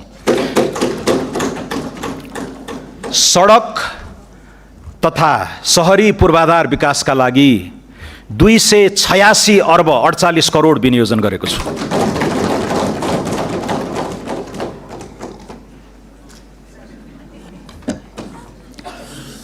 सम्माननीय सभामुख महोदय, सम्माननीय अध्यक्ष महोदय, खानेपानी तराई मधेसमा सुक्खा याममा हुने खानेपानीको चरम अभावलाई दिगो रूपमा समाधान गर्न समुदाय स्तरमा डिप बोरिङ सहितको खानेपानी प्रणालीको विकास गर्नेछौँ। आर्सेनिक मुक्त तराई अभियान सञ्चालन गर्नेछौँ। तराई मधेसमा अधुरा रहेका 280वटा खानेपानी आयोजना सम्पन्न गर्न रु 2 अर्ब 50 करोड विनियोजन गरेको छु। आगामी आर्थिक वर्ष याङ्री र लार्के खोलाबाट मेलम्चीमा पानी पथान्तरणका लागि अध्ययन सम्पन्न गर्नेछौँ। कीर्तिपुर, मध्यपुर थिमी, जोरपाटी, पेप्सिकोला, नागार्जुन र महालक्ष्मी लगायतका स्थानमा पाइप सञ्जाल विस्तारको कार्य थालनी गर्नेछौँ। यस आयोजनाका लागि रु 7 अर्ब 26 करोड विनियोजन गरेको छु। सहरी क्षेत्रमा बिजुली, ढल तथा खानेपानी व्यवस्थापन एकीकृत रूपमा गर्नेछौँ। दमक, धरान, इटहरी, वीरगञ्ज र हेटौँडा लगायत प्रमुख सहर खानेपानी र ढल निर्माण तथा प्रशोधन कार्यक्रम सञ्चालन गर्न रु 2 अर्ब 34 करोड विनियोजन गरेको छु। उन्नत फिल्ट्रेसन प्रविधिको प्रयोग तथा राष्ट्रव्यापी पानी परीक्षण प्रयोगशाला सञ्जाल स्थापना गरी पानीको नियमित परीक्षण र क्युआर कोडमा आधारित अनुगमन गर्नेछौँ। काठमाडौँ उपत्यकाको सल्लाघारी, कोडकु, धोबीघाट, गोकर्ण र हनुमान घाटमा दैनिक 7 करोड 27 लाख लिटरको फोहोर पानी प्रशोधन केन्द्रको निर्माण सम्पन्न गर्नेछौँ। यस कार्यका लागि रु 3 अर्ब 46 करोड विनियोजन गरेको छु। उपत्यका बाहिर खाँदबारी, बेलौरी, टाउन बजार, बारपाक र त्रिशुली बजारमा ढल प्रशोधन केन्द्र सञ्चालनमा ल्याउनेछौँ। खानेपानी तथा सरसफाइतर्फ रु 37 अर्ब 17 करोड विनियोजन गरेको छु। स्वच्छ ऊर्जा आगामी आर्थिक वर्ष जलविद्युत आयोजनाबाट 670 मेगावाट र सौर्य आयोजनाबाट 370 मेगावाट गरी 1040 मेगावाट राष्ट्रिय प्रसारण प्रणालीमा आबद्ध हुँदा कुल जडित क्षमता 5535 मेगावाट पुग्नेछ। 40 मेगावाट क्षमताको राहुघाट जलविद्युत आयोजनाको निर्माण यसै आर्थिक वर्षभित्र सम्पन्न गर्नेछौँ। निर्माणाधीन तनहुँ जलाशययुक्त आयोजना, माथिल्लो मोदी ए, माथिल्लो मोदी, माथिल्लो त्रिशुली 3B र बुढीगङ्गा आयोजना निर्माणलाई तीव्रता दिनेछौँ। 1061 मेगावाटको माथिल्लो अरुण, 828 मेगावाटको उत्तर गङ्गा, 210 मेगावाटको चैनपुर सेती, 99 मेगावाटको तामाकोसी 5 र 77 मेगावाटको घुन्साखोला आयोजनाको वित्तीय व्यवस्थापन गरी ठेक्का प्रक्रिया सुरु गर्नेछौँ। 417 मेगावाटको नलगाड, 490 मेगावाटको अरुण 4 र 281 मेगावाटको नौमुरे आयोजनाको अध्ययन प्रक्रिया अगाडि बढाउनेछौँ।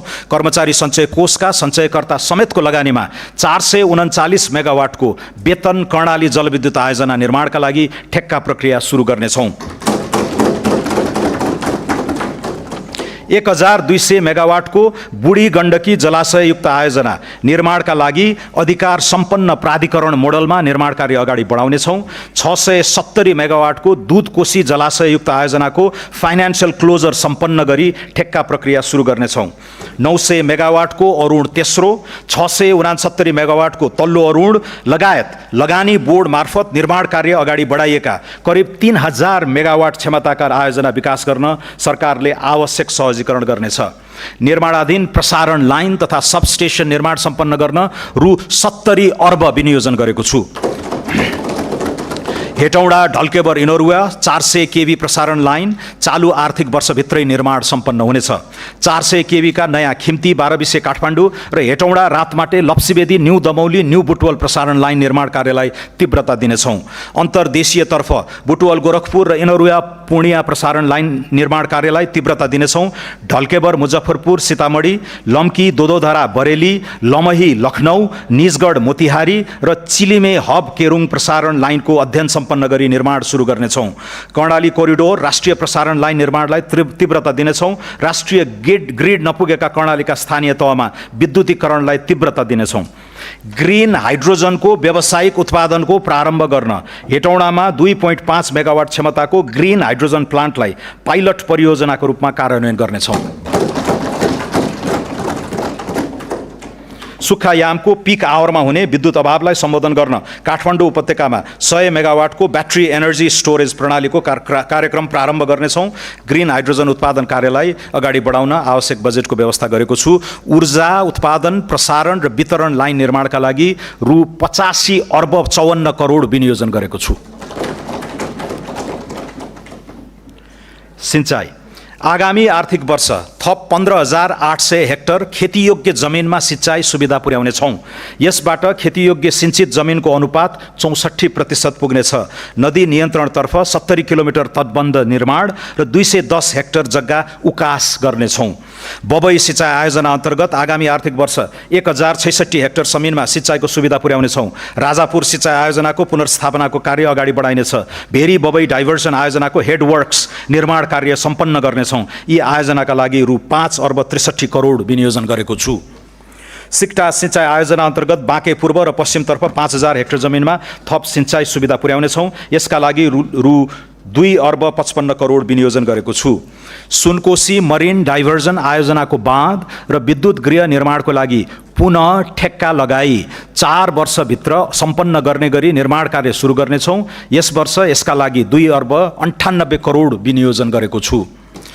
बागमती सिँचाइ आयोजनाको स्तरोन्नति गरी सुनकोशी मरिन डाइभर्जन आयोजनाबाट थप हुने पानीको उपयोगबाट बारा, रौतहट, सर्लाही, महोत्तरी र धनुषा जिल्लाका 1,22,000 हेक्टर खेतीयोग्य जमिनमा सिँचाइ सुविधा विस्तार गर्न रु 53 करोड विनियोजन गरेको छु। महाकाली सिँचाइ आयोजनाको कमान्ड क्षेत्र विस्तार गर्नेछौँ। रानी जमरा कुलरिया आयोजनाको लम्की खण्डको पूर्वाधार विकास गर्नेछौँ। बृहत दाङ उपत्यका सिँचाइ आयोजना र प्रगन्ना बड्कापथ सिँचाइ आयोजनाबाट 2,380 हेक्टर जमिनमा थप सिँचाइ उपलब्ध गराउन रु 1,21 करोड विनियोजन गरेको छु। नौमुरे बहुउद्देश्य सिँचाइ आयोजनाबाट कपिल वस्तुमा सिँचाइ गर्ने गरी आवश्यक पूर्व तयारी सम्पन्न गर्नेछौँ। बाढगङ्गा सिँचाइ आयोजनाको पुनर्स्थापना र मर्मत सम्भार गर्नेछौँ। नारायणी सिँचाइ आयोजना पुनर्स्थापनाका लागि बजेट छुट्याएको छु। सुनसरी मोरङ, चन्द्रनहर, कमला, नारायणी गण्डक, कोशी पम्प लगायतका सिँचाइ प्रणालीको मर्मत सम्भार तथा पुनर्स्थापनाका लागि रु 44 करोड विनियोजन गरेको छु।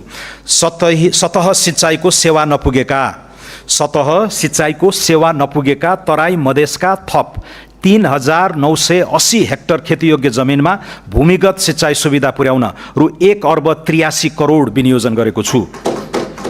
त्यसै गरी सर्लाही र धनुषा जिल्लामा स्मार्ट प्रविधिको प्रयोग गरी भूमिगत सिँचाइ सुविधा पुर्याउन आवश्यक रकम व्यवस्था गरेको छु। पहाडी तथा हिमाली क्षेत्रका कृषियोग्य टारहरूमा लिफ्ट सिँचाइ प्रणाली मार्फत भरपर्दो सिँचाइ सुविधा उपलब्ध गराउन रु 80 करोड विनियोजन गरेको छु। पहाडका टारहरूमा लिफ्ट सिँचाइ आयोजनाबाट आगामी वर्ष 2,230 हेक्टर जमिनमा थप सिँचाइ सुविधा विस्तार गर्नेछौँ। महाकाली, कर्णाली, नारायणी, कोशी लगायतका ठुला तथा मझौला नदीहरूको व्यवस्थापन कार्यका लागि रकम विनियोजन गरेको छु। सूचना तथा सञ्चार दूरसञ्चार प्राधिकरण विधेयक संसदमा पेश गर्नेछौँ। नवीनतम प्रविधिको प्रयोगलाई तीव्रता दिँदै गुणस्तरीय दूरसञ्चार सेवाको पहुँच बढाउनेछौँ। कर्णाली र सुदूरपश्चिम प्रदेशमा गुणस्तरीय टेलिफोन सेवा र नेटवर्क विस्तार गरिनेछ। सरकारी मुद्रणका लागि स्थापित विभिन्न संरचनालाई एक आपसमा गाभी एकीकृत सुरक्षित मुद्रण संस्थाको स्थापना गर्नेछौँ। नेपालमा दर्ता भएका सामाजिक सञ्जाल मार्फत व्यावसायिक क्रियाकलाप विस्तार गर्न प्रोत्साहन गर्नेछौँ। छापा तथा विद्युतीय सञ्चार माध्यमबाट हुने लोक कल्याणकारी विज्ञापनका लागि रु 33 करोड विनियोजन गरेको छु। सूचना तथा सञ्चार क्षेत्रका लागि रु 5,93 करोड विनियोजन गरेको छु। सम्माननीय सभामुख महोदय, सम्माननीय अध्यक्ष महोदय,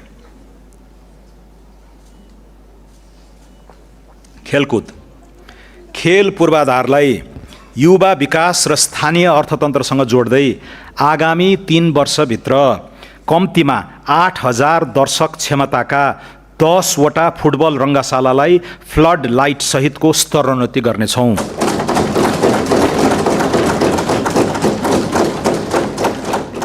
प्रमुख 8 सहरमा 5 वर्षभित्र आधुनिक क्रिकेट रङ्गशाला निर्माण गर्नेछौँ। विराटनगर, लाहान, काठमाडौँ, पोखरा, बुटवल, सुर्खेत र धनगढीको फाप्लामा कम्तीमा 2,000 क्षमताका इन्डोर मल्टिपर्पज स्टेडियम आगामी 3 वर्षभित्र निर्माण गर्नेछौँ। मूलपानी क्रिकेट रङ्गशाला तथा एकाडेमी, गिरिजा प्रसाद कोइराला क्रिकेट रङ्गशाला र कैलालीको फाप्ला क्रिकेट रङ्गशाला निर्माणका लागि डिजाइन पुनरावलोकन गरी लगानी मोडालिटी तयार गर्नेछौँ।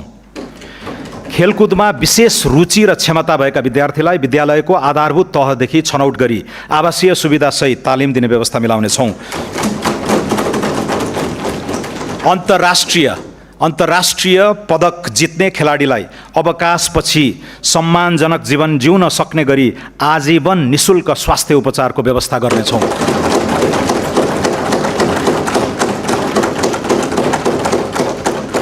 सुर्खेतमा 10औं राष्ट्रिय खेलकुद सम्पन्न गर्न र मध्य प्रदेशमा प्रस्तावित 11औं राष्ट्रिय खेलकुदको लागि आवश्यक पूर्वाधार निर्माण गर्न रकम छुट्याएको छु।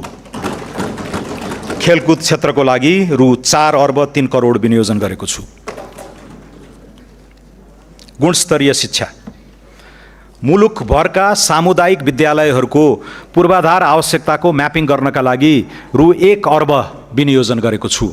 सुदूरपश्चिम प्रदेशको गेटा स्थित शहीद दशरथ चन्द स्वास्थ्य विज्ञान विश्वविद्यालयमा शैक्षिक सत्र 83-84 देखि MBBS लगायत चिकित्सा शिक्षाका 4 वटा विधामा कार्यक्रम सञ्चालन गर्नेछौँ। विद्यालय तहदेखि उच्च शिक्षासम्मका लक्षित विद्यार्थी छात्रवृत्तिका लागि रु 8 अर्ब 60 करोड विनियोजन गरेको छु। सङ्गीत, कला तथा साहित्य सम्बन्धी अध्ययनलाई देशैभर प्रवर्धन गर्नेछौँ।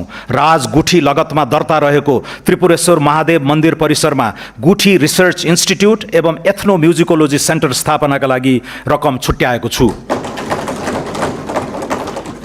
अन्तर्राष्ट्रिय स्तरका उच्च श्रेणीमा रहेका विश्वविद्यालयलाई नेपालमा क्याम्पस सञ्चालन गर्न नीतिगत व्यवस्था र प्रोत्साहन गर्नेछौँ। स्वदेशी र विदेशी प्राध्यापकहरूबीच प्राज्ञिक आदान प्रदान कार्यक्रम सुरु गर्नेछौँ। विश्वविद्यालयलाई शैक्षिक, प्रशासनिक तथा वित्तीय स्वायत्तता प्रदान गरी लागत साझेदारी मोडलमा सञ्चालन गर्न कानुनी प्रबन्ध मिलाउनेछौँ। वैदेशिक रोजगारीमा रहेका युवालाई खुला विश्वविद्यालय अन्तर्गत अध्ययनको अवसर प्रदान गर्नेछौँ। विभिन्न प्रदेशका सामुदायिक विद्यालयमा कक्षा 5 देखि कक्षा 8 सम्म अध्ययनरत विद्यार्थी तथा शिक्षक विद्यार्थी आदान प्रदान कार्यक्रम सञ्चालन गर्नेछौँ।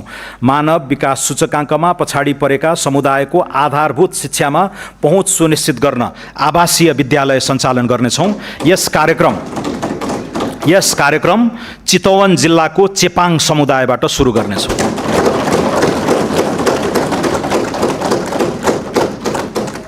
शिक्षा क्षेत्रका लागि 218 अर्ब 30 करोड विनियोजन गरेको छु।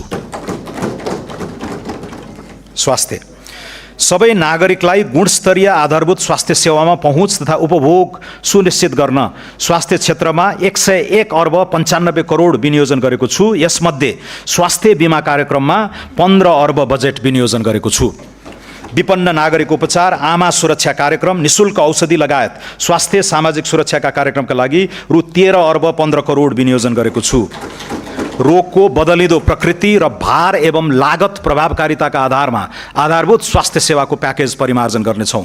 निर्माण सुरु भएका 336 आधारभूत अस्पताललाई आगामी 3 वर्षमा निर्माण सम्पन्न गर्नेछौँ। मानव विकास सूचकाङ्क कम भएका हरेक प्रदेशका एक स्थानीय तहको उपयुक्त स्थानमा आधारभूत अस्पताल निर्माण गर्ने र निर्माण सुरु नभएका अस्पतालहरूको हकमा वैज्ञानिक नक्साङ्कन पश्चात मात्र निर्माण गर्नेछौँ। आधारभूत अस्पताल सञ्चालन तथा पूर्वाधार निर्माणका लागि 5 अर्ब 90 करोड विनियोजन गरेको छु।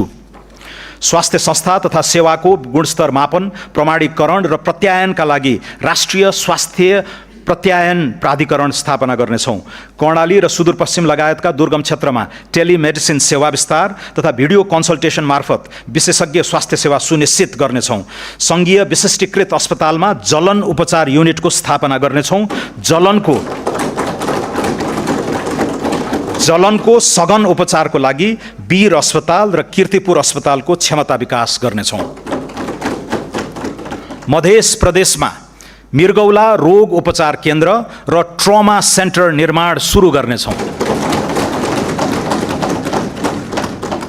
बालबालिकामा हुने क्यान्सर रोगको सरकारी अस्पतालमा निशुल्क उपचार हुने व्यवस्था मिलाएको छु।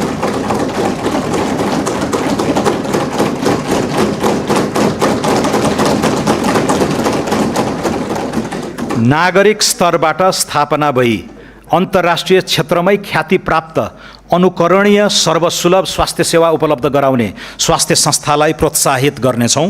यस अन्तर्गत धुलीखेल सामुदायिक अस्पताल र काठमाडौँ इन्स्टिट्युट अफ चाइल्ड हेल्थको स्तरोन्नति गर्न बजेट विनियोजन गरेको छु। तिलगङ्गा आँखा प्रतिष्ठानलाई लेन्स उत्पादनमा प्रोत्साहित गर्न कर सहुलियत प्रदान गरेको छु। हाई अल्टिट्युड सिकनेस उपचार सेवा विस्तार गर्नेछौँ। महामारी रोकथाम एवं प्रतिकार्यका लागि प्रभावित क्षेत्रमा द्रुत प्रतिकार्य टोली परिचालन गर्नेछौँ। देशभित्र उत्पादन वा आपूर्ति हुने औषधि, रोग निदानात्मक र अन्य स्वास्थ्यजन्य खाद्यान्न सामग्रीहरूको गुणस्तर र नियमन सुनिश्चित गर्न फुड एन्ड ड्रग एडमिनिस्ट्रेसन स्थापना गर्नेछौँ।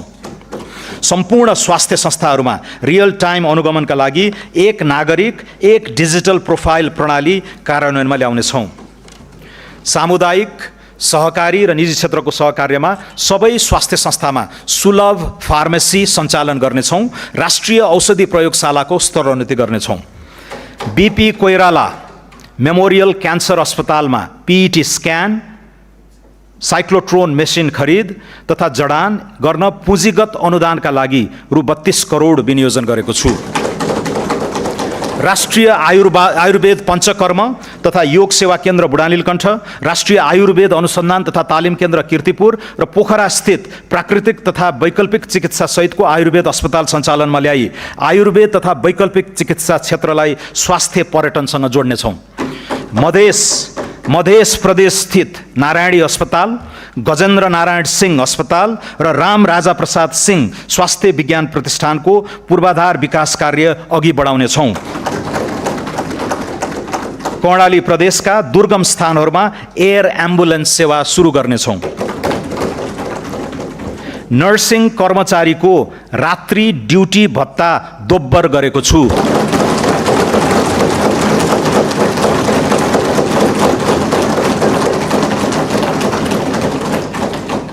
महिला स्वास्थ्य स्वयंसेविकालाई प्रदान गरिँदै आएको यातायात खर्चमा 50% वृद्धि गरेको छु।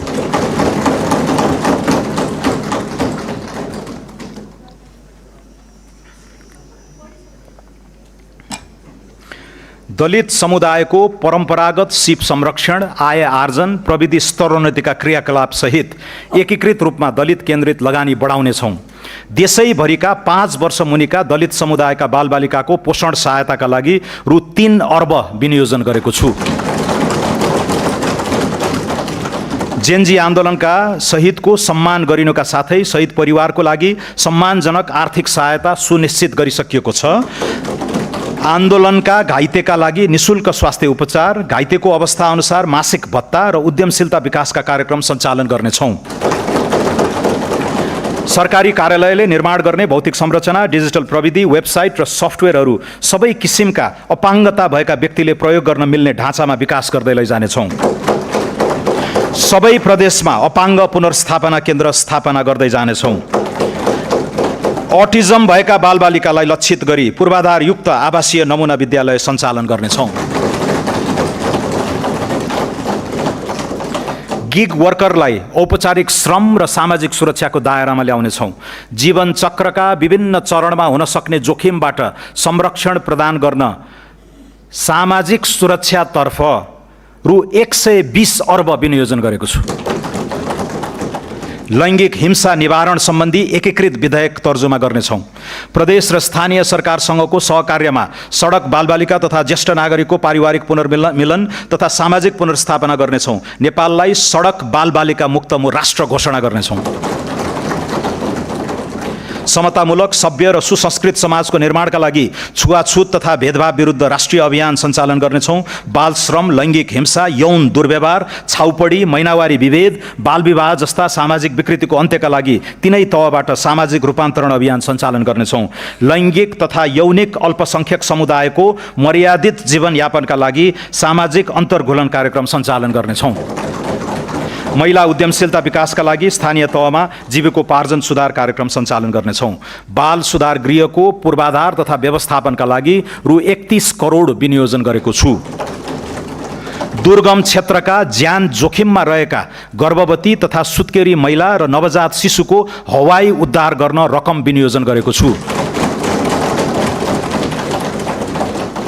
महिला, बालबालिका, लैङ्गिक तथा यौनिक अल्पसङ्ख्यकतर्फ रु 2 अर्ब 27 करोड विनियोजन गरेको छु। कृषि विकास तथा भूमि व्यवस्थापन, रासायनिक मल खरिदका लागि चालु आर्थिक वर्षको विनियोजनमा वृद्धि गरी रु 32 अर्ब 46 करोड पुर्याएको छु। रासायनिक मल आपूर्ति क्यालेन्डर तयारी गरी मुख्य खाद्य बाली लगाउने समयमा सहज वितरण हुने व्यवस्था मिलाउनेछौँ। राष्ट्रिय कृषि आधुनिकीकरण कार्यक्रमका लागि रु 2 अर्ब 7 करोड विनियोजन गरेको छु। किसानको पहिचान कार्य आगामी आर्थिक वर्षमा सम्पन्न गरी परिचय पत्र वितरण सुरु गर्नेछौँ। कृषि योग्य नदी उकास लगायत उपयोगविहीन सरकारी जग्गा र बाँझो जमिनको उपयोग गर्न स्थानीय तहमा भूमि बैङ्कको स्थापना र निजी क्षेत्रलाई एग्रो पुलिङ गर्न प्रोत्साहन गर्नेछौँ। सिराहा र सप्तरीमा आँप तथा सर्लाहीमा गोलभेडा प्रशोधन केन्द्र स्थापना गर्नेछौँ।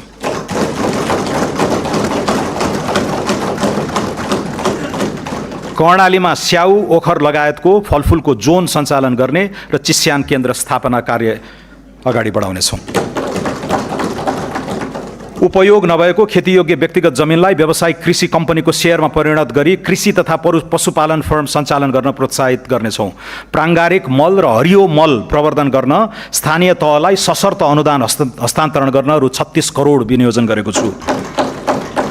नेपाल विद्युत प्राधिकरण र निजी क्षेत्रको सहकार्यमा कम्पनी मोडलमा ग्रिन युरिया मल उद्योग सञ्चालन गर्न दिनेछौँ। निजी क्षेत्रबाट ग्रिन युरिया उत्पादन प्रवर्धन गर्न खरिद ग्यारेन्टी सम्झौता गरी सहुलियत दरमा विद्युत उपलब्ध गराउने व्यवस्था मिलाउनेछौँ। कृषि बिमाको प्रिमियममा दिइने अनुदान सहुलियतका लागि रु 2 अर्ब 19 करोड विनियोजन गरेको छु। किसानलाई वित्तीय पहुँच प्रदान गर्न र नगद प्रवाह व्यवस्थापन गर्न कृषि उपज भण्डारणको प्रमाणीकरणका आधारमा वेयरहाउस रिसिट फाइनान्सिङ गर्ने व्यवस्था मिलाउनेछौँ। पशु पन्छीमा लाग्ने रोग तथा महामारी नियन्त्रणका लागि आवश्यक पर्ने खोप निजी क्षेत्र समेतको सहभागितामा स्वदेशमै उत्पादन गर्नेछौँ। खोरेत लगायतका रोग नियन्त्रण गर्न रु 24 करोड विनियोजन गरेको छु। हुम्लाको हिल्सा स्थित सीमा नाकामा पशु क्वारेन्टिन स्थापना गर्नेछौँ। 35 वटा नगरपालिकाबाट जग्गा प्रशासन सम्बन्धी एकीकृत सेवा सुरुवात गर्नेछौँ। घर जग्गा खरिद बिक्रीलाई सहज बनाउन जग्गा धनी सङ्केत नम्बर जारी गरी घर जग्गा रोक्का फुकुवा खरिद बिक्री र राजस्व भुक्तानी अनलाइन प्रणालीबाट गर्नेछौँ। भूमिहीन दलित, भूमिहीन सुकुम्बासी र अव्यवस्थित बसोबासीको व्यवस्थापन गर्ने कार्य आगामी आर्थिक वर्षभित्रै सम्पन्न गर्ने व्यवस्था मिलाउनेछौँ।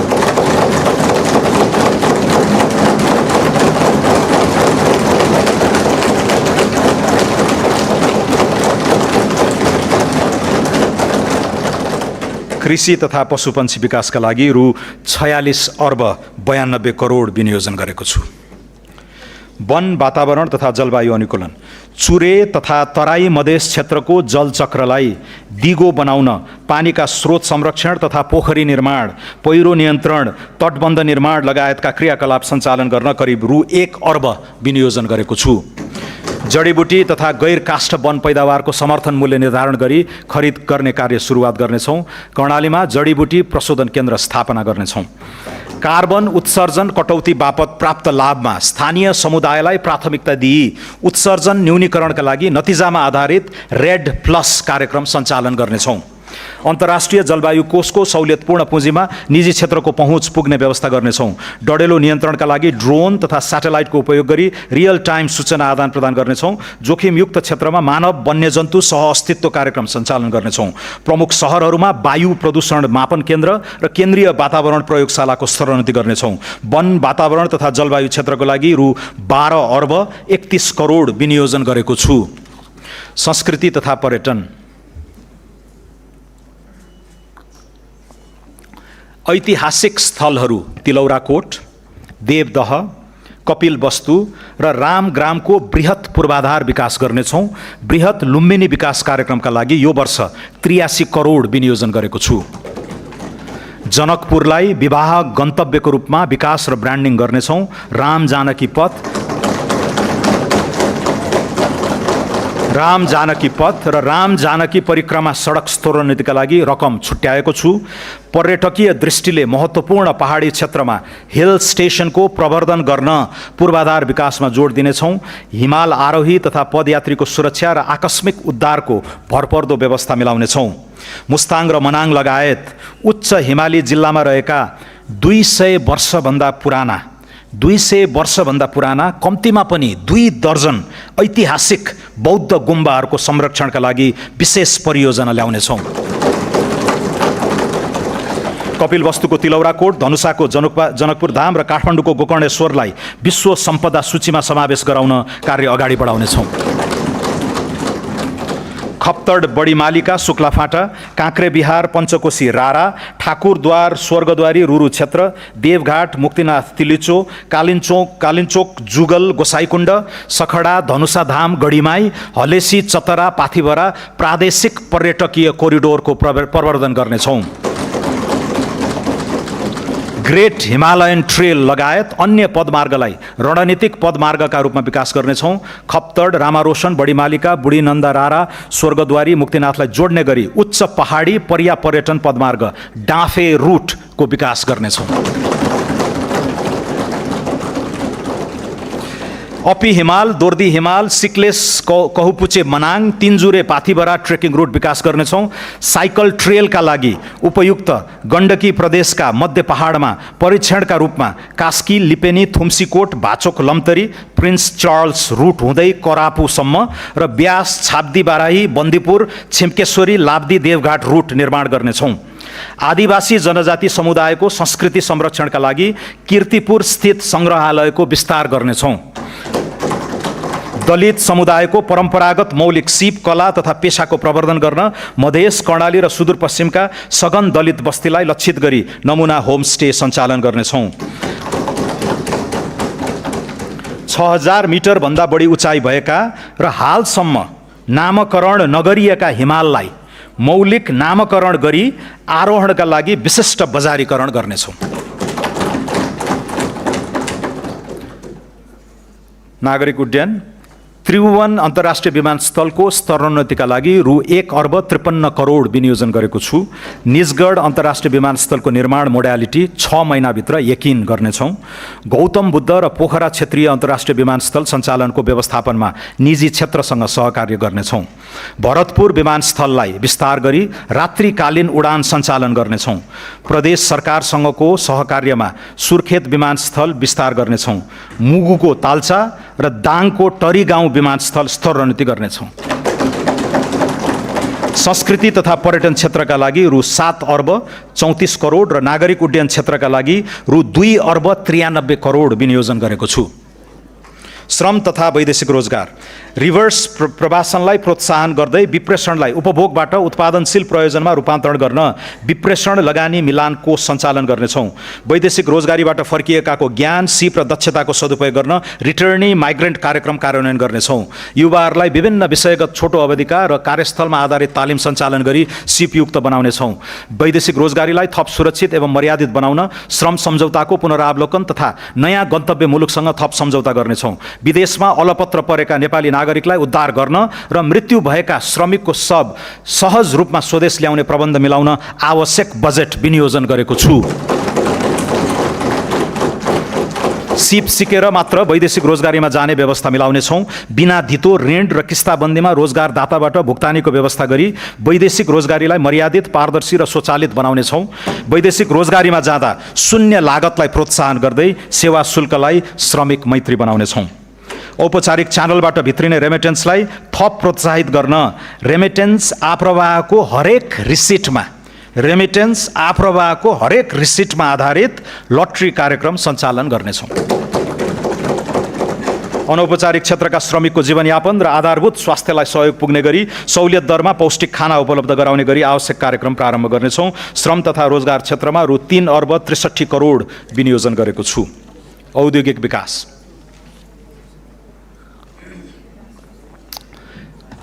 निर्यातको सम्भावना भएका कृषि प्रशोधन, पर्यटन सेवा, हलुका उत्पादन लगायतका श्रम प्रधान उद्योगको विकास तथा विस्तारका लागि नमुना स्वरूप रोजगार आबद्ध उत्पादन क्षेत्र इम्प्लोइमेन्ट लिङ्क्ड प्रोडक्सन जोन सञ्चालन गर्नेछौँ। उद्योग प्रतिष्ठानको संस्थागत सामाजिक उत्तरदायित्व सम्बन्धी कानुनी प्रबन्ध मिलाउनेछौँ। सरकार र निजी क्षेत्रको सहकार्यमा औद्योगिक क्षेत्र तथा औद्योगिक करिडोरमा स्वच्छ ऊर्जामा आधारित प्रविधिको प्रयोग गरी ट्रिटमेन्ट प्लान्ट सहितको सिवरेज प्रणाली सञ्चालन गर्नेछौँ। उद्योग प्रतिष्ठानमा रहेका परम्परागत बोइलरलाई इलेक्ट्रिक बोइलरले प्रतिस्थापन गर्न सहुलियतपूर्ण ऋण सुविधा प्रदान गर्नेछौँ। 100 उद्योगहरूलाई विद्युतीय वा बायो ब्रिकेटमा आधारित बोइलरमा रूपान्तरण गर्न रु 22 करोड विनियोजन गरेको छु। औद्योगिक पूर्वाधार विकासका लागि रु 65 करोड विनियोजन गरेको छु। खानी सम्बन्धी लाइसेन्सको पुनरावलोकन गर्नेछौँ। नयाँ खानीको अन्वेषणका क्रममा फेज 2 सम्मको अध्ययनका लागि आवश्यक जियोलोजिकल ल्याब र परीक्षण अन्वेषणको व्यवस्था गर्नेछौँ। खानी क्षेत्र, ठुला उद्योग र 5 मेगावाट भन्दा बढी विद्युत खपत गर्ने निजी क्षेत्रबाट विकास हुने औद्योगिक क्षेत्रसम्मको सहज पहुँच तथा विद्युत आपूर्ति एवं प्रसारण लाइन निर्माण गर्नेछौँ। भारी सवारी सञ्चालन हुने औद्योगिक तथा खानी पहुँच सडकलाई विशेष मापदण्डसहित डिजाइन, निर्माण र मर्मत गर्न रु 50 करोड विनियोजन गरेको गरेको छु। खनिज तथा निर्माणजन्य सामग्री उत्खनन, उत्पादन, आपूर्ति र प्रयोगको समग्र नियमन तथा व्यवस्थापनका लागि खानी तथा खनिज प्राधिकरण स्थापना गर्नेछौँ। दैलेखमा रहेको पेट्रोलियमको व्यावसायिक उत्पादनका लागि आवश्यक प्रक्रिया शीघ्र अगाडि बढाउनेछौँ। धौवादी फलाम उद्योगमा रहेको नेपाल सरकारको सेयर अंश घटाई सार्वजनिक निजी साझेदारी मोडलमा सञ्चालन गर्ने कार्यविधि अघि बढाउनेछौँ। वातावरणीय दृष्टिकोणले उपयुक्त देखिएका ठाउँ पहिचान गरी ढुङ्गा गिटी बालुवा उत्खनन तथा प्रशोधन आपूर्ति गर्ने व्यवस्था मिलाउनेछौँ। वाणिज्य विश्व बजारमा उल्लेख्य परिमाणमा निर्यात गरी ब्रान्ड स्थापित भइसकेका नेपाली उत्पादनलाई थप सहुलियत प्रदान गर्नेछौँ। व्यापार तथा लगानी सहजीकरणका लागि व्यापार तथा औद्योगिक लजिस्टिक गुरु योजना कार्यान्वयनमा ल्याउनेछौँ। राष्ट्रिय उत्पादकत्व वृद्धिको गुरु योजना तयार गरी उत्पादनमा आधारित प्रोत्साहन कार्यक्रमका लागि रु 1 अर्ब 18 करोड विनियोजन गरेको छु। भैरवामा एकीकृत जाँच चौकी आइसिपी को निर्माण कार्य शीघ्र सम्पन्न गरी सञ्चालनमा ल्याइनेछ। चाँदनी दोधारामा निर्माणाधीन एकीकृत जाँच चौकी 2 वर्षभित्र निर्माण सम्पन्न गरिनेछ। नेपाल व्यापार एकीकृत रणनीतिले पहिचान गरेका गलैँचा, कार्पेट, धागो, तयारी कपडा, सिमेन्ट लगायतका वस्तु तथा कम तौल उच्च मूल्यका वस्तुको निर्यात अभिवृद्धिका लागि वस्तुगत निर्यात रणनीति तयार गरी कार्यान्वयन गर्नेछौँ। इन्धनको मूल्य स्थायित्व कायम गर्न फ्युचर्स कन्ट्र्याक्ट गर्ने सम्बन्धमा आवश्यक अध्ययन गर्नेछौँ। पेट्रोल पम्पमा न्यूनतम पूर्वाधार सहित EV चार्जिङ स्टेसन जडान गर्न प्रोत्साहन गर्नेछौँ। नेपाल आयल निगमबाट इथानोल उत्पादन गर्ने उद्योगसँग सम्झौता गरी तोकिएको मूल्यमा खरिद गर्ने ग्यारेन्टी गर्नेछौँ। नियामक निकायलाई सुदृढ गरी सबै किसिमका सिन्डिकेट, कार्टेलिङ, कालोबजारी, नाफाखोरी र अस्वस्थ प्रतिस्पर्धाको अन्त्य गर्नेछौँ। उद्योग वाणिज्य तथा आपूर्ति क्षेत्रका लागि रु 8 अर्ब 31 करोड विनियोजन गरेको छु। स्टार्टअप तथा नवप्रवर्तन। स्टार्टअप साना तथा मझौला उद्यमलाई राष्ट्रिय उद्यम इकोसिस्टममा आबद्ध गर्ने प्लेटफर्मको रूपमा नेपाल एन्टरप्राइज फेसिलिटी स्थापना गर्नेछौँ। प्लेटफर्मले उद्यम सम्बन्धी नीतिगत व्यवस्था, नवीन वित्तीय उपकरणको पहिचान र पहुँच, इन्क्युबेसन सहितको सहयोग सञ्जाल र स्वदेशी उद्यम अभियानलाई एकीकृत रूपमा अगाडि बढाउनेछ। कृषि एवं पशुजन्य उद्यम गर्न चाहने 1000 युवा उद्यमीलाई स्टार्टअप सुविधा उपलब्ध गराउनेछौँ। युवा वैज्ञानिकलाई स्वदेशमै अनुसन्धानको अवसर प्रदान गर्न अनुसन्धान, नवप्रवर्तन तथा उद्यमशीलता अभिवृद्धि कार्यक्रम सञ्चालनका लागि आवश्यक रकम विनियोजन गरेको छु। खगोलीय पर्यटन प्रवर्धन गर्न सगरमाथा आधार शिविरमा अब्जर्भेटरी केन्द्र स्थापनाका लागि रकम विनियोजन गरेको छु। विज्ञान प्रविधि र नवप्रवर्धनका लागि रु 4 अर्ब र नेपाल एन्टरप्राइज फेसिलिटीका लागि रु 50 करोड विनियोजन गरेको छु। सम्माननीय सभामुख महोदय, सम्माननीय अध्यक्ष महोदय, सौम्य शक्ति र डायस्पोरा, पारस्परिक लाभ, राष्ट्रिय आत्मसम्मान र सार्वभौम हितमा आधारित सन्तुलित परराष्ट्र सम्बन्ध सुदृढ गर्दै आर्थिक समुन्नतिका लागि सौम्य शक्ति परिचालन गर्नेछौँ। आर्थिक कूटनीति, सांस्कृतिक पहिचान, प्रविधि तथा पर्यटनको एकीकृत उपयोग मार्फत नेपालको अन्तर्राष्ट्रिय उपस्थिति, विश्वसनीयता र प्रभाव विस्तार गर्नेछौँ। संयुक्त राष्ट्र सङ्घ लगायत अन्य बहुपक्षीय तथा क्षेत्रीय मञ्चहरूमा नेपालको भूमिकालाई सशक्त बनाउनेछौँ। क्षेत्रीय सन्निकटताका लागि सुदृढ कूटनीति अगाडि बढाउनेछौँ। नेपालको सौम्य शक्ति विस्तारका लागि बुद्ध जन्मभूमि, सर्वोच्च शिखर सगरमाथा, हिमालय श्रृङ्खला, योग ध्यान, सांस्कृतिक विविधता, शान्तिवादी राष्ट्रको छवि र अन्तर्राष्ट्रिय शान्ति मिसनमा सहभागिता लगायतका विषयहरूको उन्नत प्रसार गर्नेछौँ। विदेशस्थित नेपाली नियोगको सशक्तिकरण गरी निर्यात क्षमता, द्विपक्षीय व्यापार तथा लगानी, पर्यटन प्रवर्धन गर्न आर्थिक कूटनीति सबल बनाउनेछौँ। संविधानले सुनिश्चित गरेको गैर आवासीय नेपाली नागरिकता सम्बन्धी प्रावधानमा समसामयिक संशोधन गरी एक पटकको नेपाली सधैँको नेपाली भन्ने नारालाई मूर्त रूप दिनेछौँ।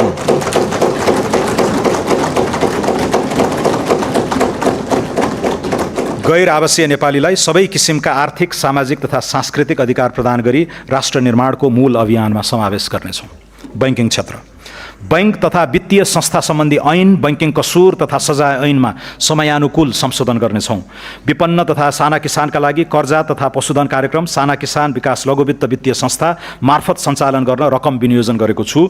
बैंक तथा वित्तीय संस्थामा रहेको निष्क्रिय कोषमा रहेको रकम हकवालाले दाबी गरेको बखत उपलब्ध हुने सुनिश्चित गरी तोकिएको कानुनी प्रक्रियाका आधारमा उत्पादनमूलक कार्यमा परिचालन गर्नेछौँ। वाणिज्य बैंक तथा भुक्तानी सम्बन्धी काम गर्ने संस्थाले अन्तर्राष्ट्रिय भुक्तानी नेटवर्कसँग सम्झौता गर्न सक्ने गरी राष्ट्रिय तथा अन्तर्राष्ट्रिय पेमेन्ट एग्रिगेटर तथा नेसनल पेमेन्ट स्विचलाई प्रभावकारी बनाउनेछौँ। पेमेन्ट एग्रिगेटरको नियमनको लागि कानुनी र संस्थागत व्यवस्था गर्नेछौँ। सहुलियतपूर्ण कर्जाको प्रभावकारिता अभिवृद्धि गर्ने गरी तेस्रो पक्षबाट कर्जाको गुणस्तर मूल्याङ्कन गराउनेछौँ। जेनजी आन्दोलनका शहीद परिवार तथा घाइतेलाई समेत यस कार्यक्रमको लाभग्राहीको रूपमा सहभागी गराउनेछौँ।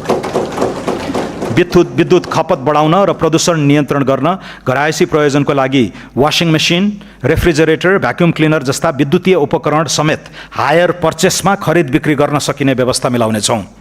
बीमा, धितोपत्र तथा सहकारी नेपाली बीमा कम्पनीबाट जारी हुने बीमाङ्कको कम्तीमा 20% नेपाल पुनर्बीमा कम्पनीबाट गराउनुपर्ने व्यवस्था मिलाउनेछौँ। दीर्घकालीन प्रकृतिका बीमाको सामूहिक बीमा कोषको नेतृत्व तथा सञ्चालन नेपाल पुनर्बीमा कम्पनीबाट हुने व्यवस्था गर्नेछौँ। जोखिम न्यूनीकरणको लागि पुनर्बीमाको निश्चित हिस्सा विदेशी पुनर्बीमा कम्पनीसँग गराउने व्यवस्था मिलाउनेछौँ। लामो समयदेखि वृद्धि हुन नसकेको तेस्रो पक्ष बीमाङ्क रु 10 लाख पुर्याइनेछ। सवारी दुर्घटना कम गर्न सवारी साधनमा दुर्घटना डिभाइस जडान गर्नुपर्ने व्यवस्था गर्नेछौँ। दुर्घटना, घातक रोग, ढुवानी लगायतको बिमा अनिवार्य गर्नेछौँ। कर्मचारी सञ्चय कोष, नागरिक लगानी कोष, निक्षेप तथा कर्जा सुरक्षण कोष, स्वास्थ्य बीमा बोर्ड र सामाजिक सुरक्षा कोषले सञ्चालन गर्ने सुरक्षण कार्यक्रमको पुनर्बीमा नेपाल पुनर्बीमा कम्पनी मार्फत गर्ने व्यवस्था मिलाउनेछौँ। शहरी क्षेत्रमा भवन निर्माणको नक्सा स्वीकृति गर्दा अनिवार्य रूपमा बीमा गर्ने व्यवस्था गर्नेछौँ। धितोपत्र बजार व्यवस्थापन र कसुर तथा सजाय सम्बन्धी छुट्टै विधेयक संसदमा पेश गर्नेछौँ। वित्तीय ट्रस्टीको नियमन गर्न ट्रस्टी विधेयक तर्जुमा गर्नेछौँ। बचत तथा ऋणको मुख्य कारोबार गर्ने सहकारी संस्थाको अनुगमन र नियमनमा राष्ट्रिय सहकारी नियमन प्राधिकरणको भूमिका थप प्रभावकारी बनाउनेछौँ। समस्याग्रस्त सहकारीका बचतकर्ताको रकम फिर्ताका लागि सहकारीको बचत रकम तथा सम्पत्ति बिक्रीबाट शोध भर्ना हुने गरी चक्रीय कोषको रूपमा स्थापित एकीकृत बचतकर्ता सुरक्षा कोषबाट बचत फिर्ता गर्ने कार्यालयलाई निरन्तरता दिइनेछ।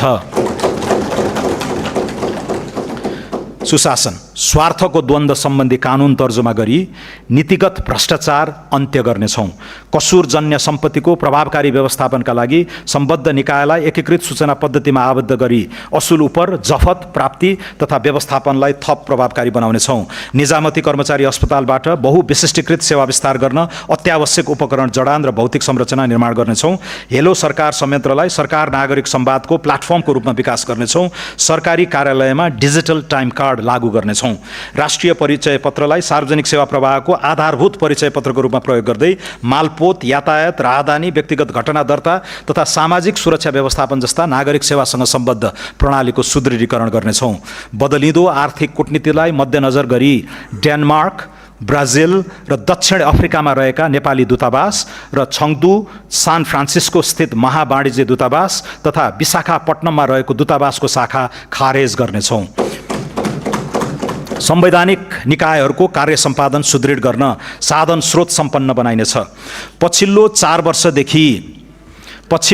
वर्षदेखि राष्ट्र सेवक कर्मचारीको तलब वृद्धि नभएको, यस अवधिमा उपभोक्ता मूल्य सूचकाङ्कमा आधारित मूल्य वृद्धि 17.3% भएको र मर्यादित जीवनयापनका लागि पारिश्रमिक सुविधा पुनरावलोकन गर्नुपर्ने महसुस गरेको छु।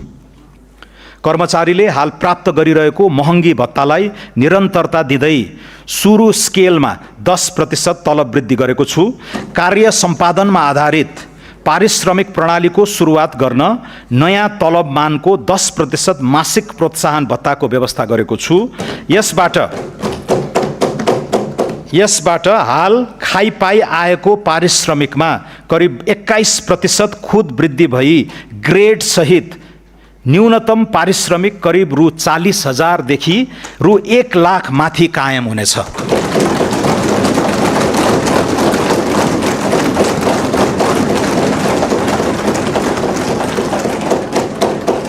नयाँ तलब स्केल सम्वत 2083 साउन 1 गतेदेखि लागू हुनेछ। कानुनी शासन र राष्ट्रिय सुरक्षा, न्याय प्रणालीलाई छरितो र प्रभावकारी बनाउन सूचना प्रविधिको अधिकतम उपयोग गरी विद्युतीय अदालत व्यवस्थापन प्रणाली विस्तार गर्नेछौँ। विपन्न तथा दूरदराज क्षेत्रका नागरिकका लागि निशुल्क कानुनी सहायता कार्यक्रम सञ्चालन गर्नेछौँ। शान्ति प्रक्रिया तथा सङ्क्रमणकालीन न्याय सम्बन्धी बाँकी कामलाई यथाशीघ्र निष्कर्षमा पुर्याइनेछ। राष्ट्रिय सुरक्षा नीति 2075 को पुनरावलोकन गर्नेछौँ। नेपाली सेनाका जवानहरूको आवास स्तरोन्नति कार्यक्रमलाई निरन्तरता दिँदै रु 2 अर्ब विनियोजन गरेको छु।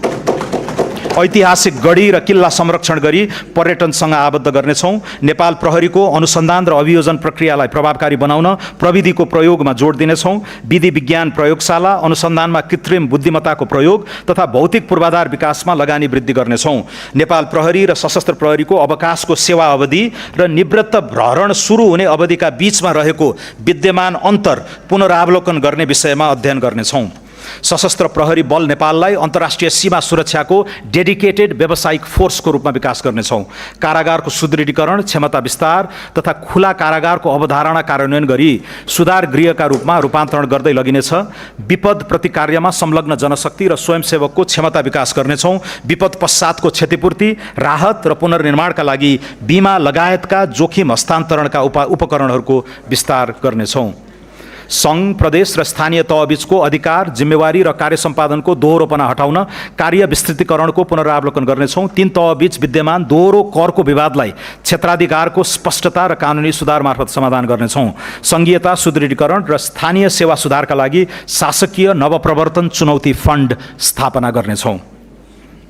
सम्माननीय सभामुख महोदय, सम्माननीय अध्यक्ष महोदय, अब म माथि उल्लेखित क्षेत्रगत नीति र कार्यक्रम कार्यान्वयनका लागि विनियोजन र स्रोत व्यवस्थापनको अनुमान प्रस्तुत गर्दछु। आगामी आर्थिक वर्षका लागि कुल खर्च रु 2124 अर्ब 34 करोड विनियोजन गरेको छु। कुल विनियोजन मध्ये चालुतर्फ रु 1270 अर्ब 58 करोड अर्थात् कुल विनियोजनको 59.8%, पुँजीगततर्फ रु 431 अर्ब 10 करोड अर्थात् 20.3%, वित्तीय व्यवस्थातर्फ रु 422 अर्ब 64 करोड अर्थात् 19.9% रहेको छ। यो खर्च अनुमान चालु वर्षको संशोधित अनुमानको तुलनामा 25%ले बढी हो। आगामी आर्थिक वर्षका लागि अनुमान गरिएको खर्च बेहोर्ने स्रोतमध्ये राजस्वबाट रु 1405 अर्ब 31 करोड र वैदेशिक अनुदानबाट रु 61 अर्ब 74 करोड बेहोर्दा रु 657 अर्ब 29 करोड न्यून हुन जान्छ। सो न्यून पूर्ति गर्न वैदेशिक ऋणबाट रु 247 अर्ब 28 करोड परिचालन गर्नेछौँ। राजस्व र वैदेशिक सहायता परिचालनबाट न्यून हुने रु 410 अर्ब आन्तरिक ऋणबाट परिचालन गर्नेछौँ। आगामी आर्थिक वर्ष रु 245 अर्ब 89 करोड आन्तरिक ऋणको सावा भुक्तानी हुने हुँदा खुद रु 164 अर्ब 11 करोड मात्र आन्तरिक ऋण परिचालन हुनेछ। अब नेपालको संविधानको धारा 60 अनुसार वित्तीय हस्तान्तरण सम्बन्धी विवरण पेश गर्दछु। राष्ट्रिय प्राकृतिक स्रोत तथा वित्त आयोगको सिफारिस अनुसार आगामी आर्थिक वर्ष 83-84 मा प्रदेशका लागि रु 61 अर्ब 50 करोड र स्थानीय तहका लागि रु 90 अर्ब 20 करोड वित्तीय समानीकरण अनुदान उपलब्ध गराउने व्यवस्था गरेको छु। प्रदेश र स्थानीय तहमा पूर्वाधार आयोजना कार्यान्वयन गर्ने क्रमशः रु 4 अर्ब 60 करोड र रु 8 अर्ब 93 करोड समपूरक अनुदान उपलब्ध गराएको छु। साथै प्रदेश र स्थानीय तहमा क्रमशः रु 3 अर्ब 82 करोड र रु 9 अर्ब 40 करोड विशेष अनुदान छुट्याएको छु। सङ्घीय सरकारका आयोजना कार्यान्वयनका लागि प्रदेश र स्थानीय तहमा क्रमशः रु 39 अर्ब 72 करोड र रु 206 अर्ब 8 करोड सशर्त अनुदान विनियोजन गरेको छु। प्रदेश र स्थानीय तहलाई राजस्व बाँडफाँडबाट कुल रु 175 अर्ब हस्तान्तरण हुने अनुमान छ। आगामी आर्थिक वर्षमा राजस्व बाँडफाँड रोयल्टी समेतबाट र वित्तीय हस्तान्तरण गरी प्रदेश र स्थानीय तहमा रु 600 अर्बभन्दा बढी परिचालन हुने प्रक्षेपण गरेको छु। सम्माननीय सभामुख महोदय, सम्माननीय अध्यक्ष महोदय, अब म आर्थिक वर्ष 83-84 को राजस्व नीति तथा कार्यक्रम प्रस्तुत गर्दछु। व्यवसाय मैत्री कर नीति, सरल एवं स्पष्ट कर कानुन, स्वैच्छिक कर सहभागिता र चुस्त कर प्रशासनको विकास गरी आर्थिक क्रियाकलाप विस्तार गर्न दिएका उद्देश्य लिएको छु। सबै आर्थिक कारोबारलाई डिजिटल माध्यममा जोड्दै औपचारिक अर्थतन्त्रको विकास गर्ने, स्वचालित प्रविधि मैत्री सदाचारयुक्त र उत्प्रेरित कर प्रशासनको विकास गर्ने, स्वैच्छिक कर सहभागिताको माध्यमबाट राजस्व अभिवृद्धि गर्ने, लागत परिपूरण र तिर्न सक्ने क्षमताको आधारमा गैर कर राजस्व परिचालन गर्ने, लगानी प्रोत्साहन र संरक्षण, सूचना प्रविधि उद्योगलाई राष्ट्रको नयाँ आर्थिक इन्जिनका रूपमा अगाडि बढाउन यस्ता सेवाको निर्यातबाट आर्जित आयमा 50% कर छुट दिएको छु। सूचना प्रविधि क्षेत्रमा कार्यरत जनशक्तिले प्राप्त गर्ने स्वेट इक्विटीको रकमलाई कर योग्य आय गणनामा 100% छुट हुने व्यवस्था मिलाएको छु। नेपालभित्र पैठारी हुने केही वस्तुमा आन्तरिक उत्पादन प्रवर्धन शुल्क डोमेस्टिक प्रोडक्ट प्रमोसन फी लगाएको छु। नाफा नकमाउने गरी स्थापना भएका मित्र राष्ट्रको पूर्ण स्वामित्वका विकास वित्त संस्थाले नेपालमा ऋण लगानी गरी आर्जन गरेको ब्याजमा आयकर नलाग्ने व्यवस्था गरेको छु। महानगरपालिका र उपमहानगरपालिका बाहेकका क्षेत्रमा नयाँ चलचित्र हल स्थापना गर्नेलाई सुरुको 10 वर्षसम्म पूर्ण रूपमा आयकर छुट दिने व्यवस्था मिलाएको छु। परिवर्तित सन्दर्भमा दक्षिण एसियाली व्यापार सम्झौता साफ्टाको संवेदनशील सूचीलाई पुनरावलोकन गर्नेछौँ। स्वैच्छिक अनुपालन र करको दायरा विस्तार, दुर्गम क्षेत्रमा शिक्षा तथा स्वास्थ्य पूर्वाधार निर्माण र सेवा विस्तारमा सघाउ पुर्याउन निजी क्षेत्रले प्रदान गर्ने शिक्षा तथा स्वास्थ्य सेवामा न्यूनतम दरमा समता शुल्क लगाउने व्यवस्था गरेको छु। अन्तिम तहको उपभोक्तालाई बिक्री गरिने मासिक 50 युनिटभन्दा बढीको विद्युत खपतमा सहुलियत दरमा मूल्य अभिवृद्धि कर लगाउने व्यवस्था गरेको छु। इलेक्ट्रिक सवारी साधनमा पिक पावर क्षमताको आधारमा लाग्दै आएको भन्सार महसुललाई मूल्यगत आधारमा लगाउने व्यवस्था गरेको छु। यस्ता सवारी साधनको स्वदेशमा उत्पादन, चार्जिङ स्टेसन निर्माण, ब्याट्रीको व्यवस्थापनका लागि पैठारू बिन्दुमा स्वच्छ पूर्वाधार लगानी शुल्क लगाएको छु।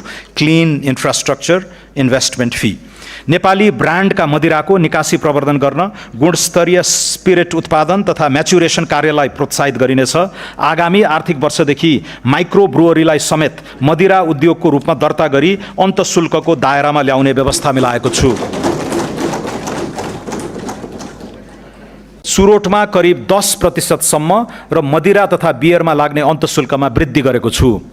गैर कर राजस्व परिचालनलाई प्रभावकारी बनाउन छाता कानुन ल्याउनेछौँ। राजस्व प्रशासनमा आधुनिकीकरण, राजस्व अनुसन्धान विभाग खारेज गरी यसले गर्दै आएका कार्य विषयगत निकाय मार्फत सम्पादन हुने व्यवस्था मिलाउनेछौँ। वार्षिक रु 10 करोड भन्दा माथि कारोबार गरी विद्युतीय बिजक जारी गर्ने सबै व्यवसायलाई अनिवार्य रूपमा केन्द्रीय बिजक अनुगमन प्रणालीमा आबद्ध गर्नेछौँ। साना व्यवसायीलाई विद्युतीय माध्यमबाट भुक्तानी लिन प्रोत्साहन गर्नेछौँ। कर परीक्षण गर्नुपर्ने अवधि 3 वर्ष कायम गरेको छु। जोखिममा आधारित कर अनुसन्धान तथा परीक्षणका लागि कृत्रिम बुद्धिमत्ता सहितको ई-असेसमेन्ट पद्धतिको विकास गर्नेछौँ। डिजिटल अन्तशुल्क टिकटको सुरुवात गर्ने व्यवस्था मिलाएको छु। अन्तशुल्क चुहावट नियन्त्रण गर्न विद्युतीय ट्र्याक एन्ड ट्रेस प्रणालीको सुरुवात गर्नेछौँ। भौतिक नियन्त्रणमा आधारित अन्तशुल्क प्रशासनलाई जोखिमको आधारमा क्रमशः स्वयं निष्कासन प्रणालीमा रूपान्तरण गर्ने व्यवस्था मिलाइनेछ। पेपरलेस, फेसलेस र कन्ट्याक्टलेस राजस्व प्रशासनको विकास गर्नेछौँ। कर विवरण बुझाउने, भुक्तानी गर्ने, फिर्ता लिने लगायतका सेवाहरू स्वचालित रूपमा प्रवाह हुने व्यवस्था मिलाउनेछौँ। कर्मचारीको मनोबल उच्च बनाई राजस्व परिचालन वृद्धि गर्न राजस्व प्रशासनमा कार्य सम्पादन सूचकका आधारमा प्रोत्साहन भत्ताको व्यवस्था गरेको छु। एक ठाउँबाट अर्को ठाउँमा वस्तु ढुवानी गर्दा 1 भन्दा बढी स्थानीय तहमा लगाइने गरेको निकासी, कवाडी लगायत बहुकर लिन पाइने छैन।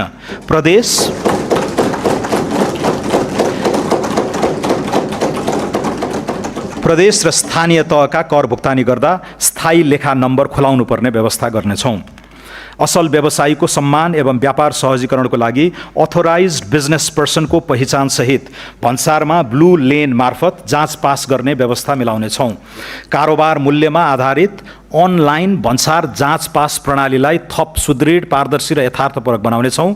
भन्सार जाँच पास पछिको परीक्षण कार्यालयको पुनर्संरचना गर्नेछौँ।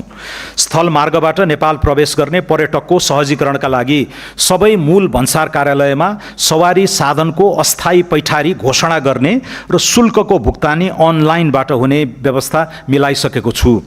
वैवाहिक पर्यटनलाई प्रोत्साहन गर्न विवाह प्रयोजनका लागि ल्याउने सामान घोषणा, धरौटी लिने र विवाह सकेर फर्कदा धरौटी फिर्ता दिने व्यवस्थालाई स्वचालित बनाउनेछौँ। पर्यटकलाई कानुन बमोजिम तोकिएको सीमाभित्र परिवर्तीय विदेशी मुद्रा ल्याउन पाउने सरल व्यवस्था गर्नेछौँ। प्रविधि मैत्री निगरानी र संयुक्त रूपमा बजार अनुगमनबाट सीमावर्ती क्षेत्रमा हुने चोरी पैठारी नियन्त्रण गर्नेछौँ। अन्तर्देशीय भन्सार प्रशासनसँग मालवस्तु आइपुग्नु अगावै सूचना आदान प्रदान गर्ने सम्झौता थप विस्तार गर्नेछौँ। कर सहुलियत, छुट तथा सुविधा। नेपालभित्र कृत्रिम हातखुट्टा र अपाङ्गता सहयोगी सामग्री उत्पादन गर्ने उद्योगको नाममा पैठारी हुने कच्चा पदार्थको आयातमा भन्सार महसुल छुट दिएको छु। आवासीय भवनको बिमा बापत अधिकतम 10,000 रुपैयाँसम्म आयकर प्रयोजनको लागि कट्टी गर्न पाउने व्यवस्था मिलाएको छु। विकास निर्माण आयोजना सञ्चालनका लागि जग्गा प्राप्ति गर्दा घर जग्गा रजिस्ट्रेसनको लागि तोकिएको सरकारी मूल्याङ्कनसम्मको रकममा पुँजीगत लाभ कर नलाग्ने व्यवस्था गरेको छु। कृषि प्रशोधन उद्योगमा पहिलो 10 वर्षको आयकर पूर्ण रूपमा छुट र कोल्ड स्टोर, प्याकेजिङ तथा टेस्टिङ ल्याब सहितका मेसिनरी उपकरणको आयातमा लाग्ने मूल्य अभिवृद्धि कर छुट हुने व्यवस्था मिलाएको छु।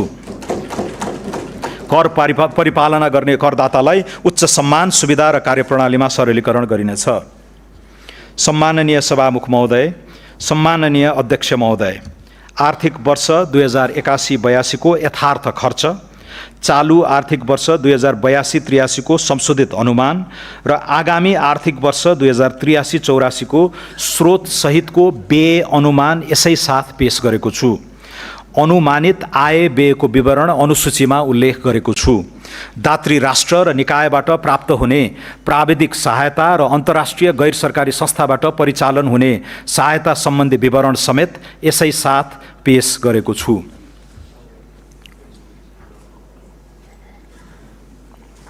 अन्त्यमा यो बजेट राज्य सञ्चालनको नयाँ सोच र सङ्कल्प, आर्थिक रूपान्तरणको स्पष्ट मार्गचित्र र नागरिकसँग गरिएको राजनीतिक करार कार्यान्वयनको प्रारम्भ बिन्दु हो।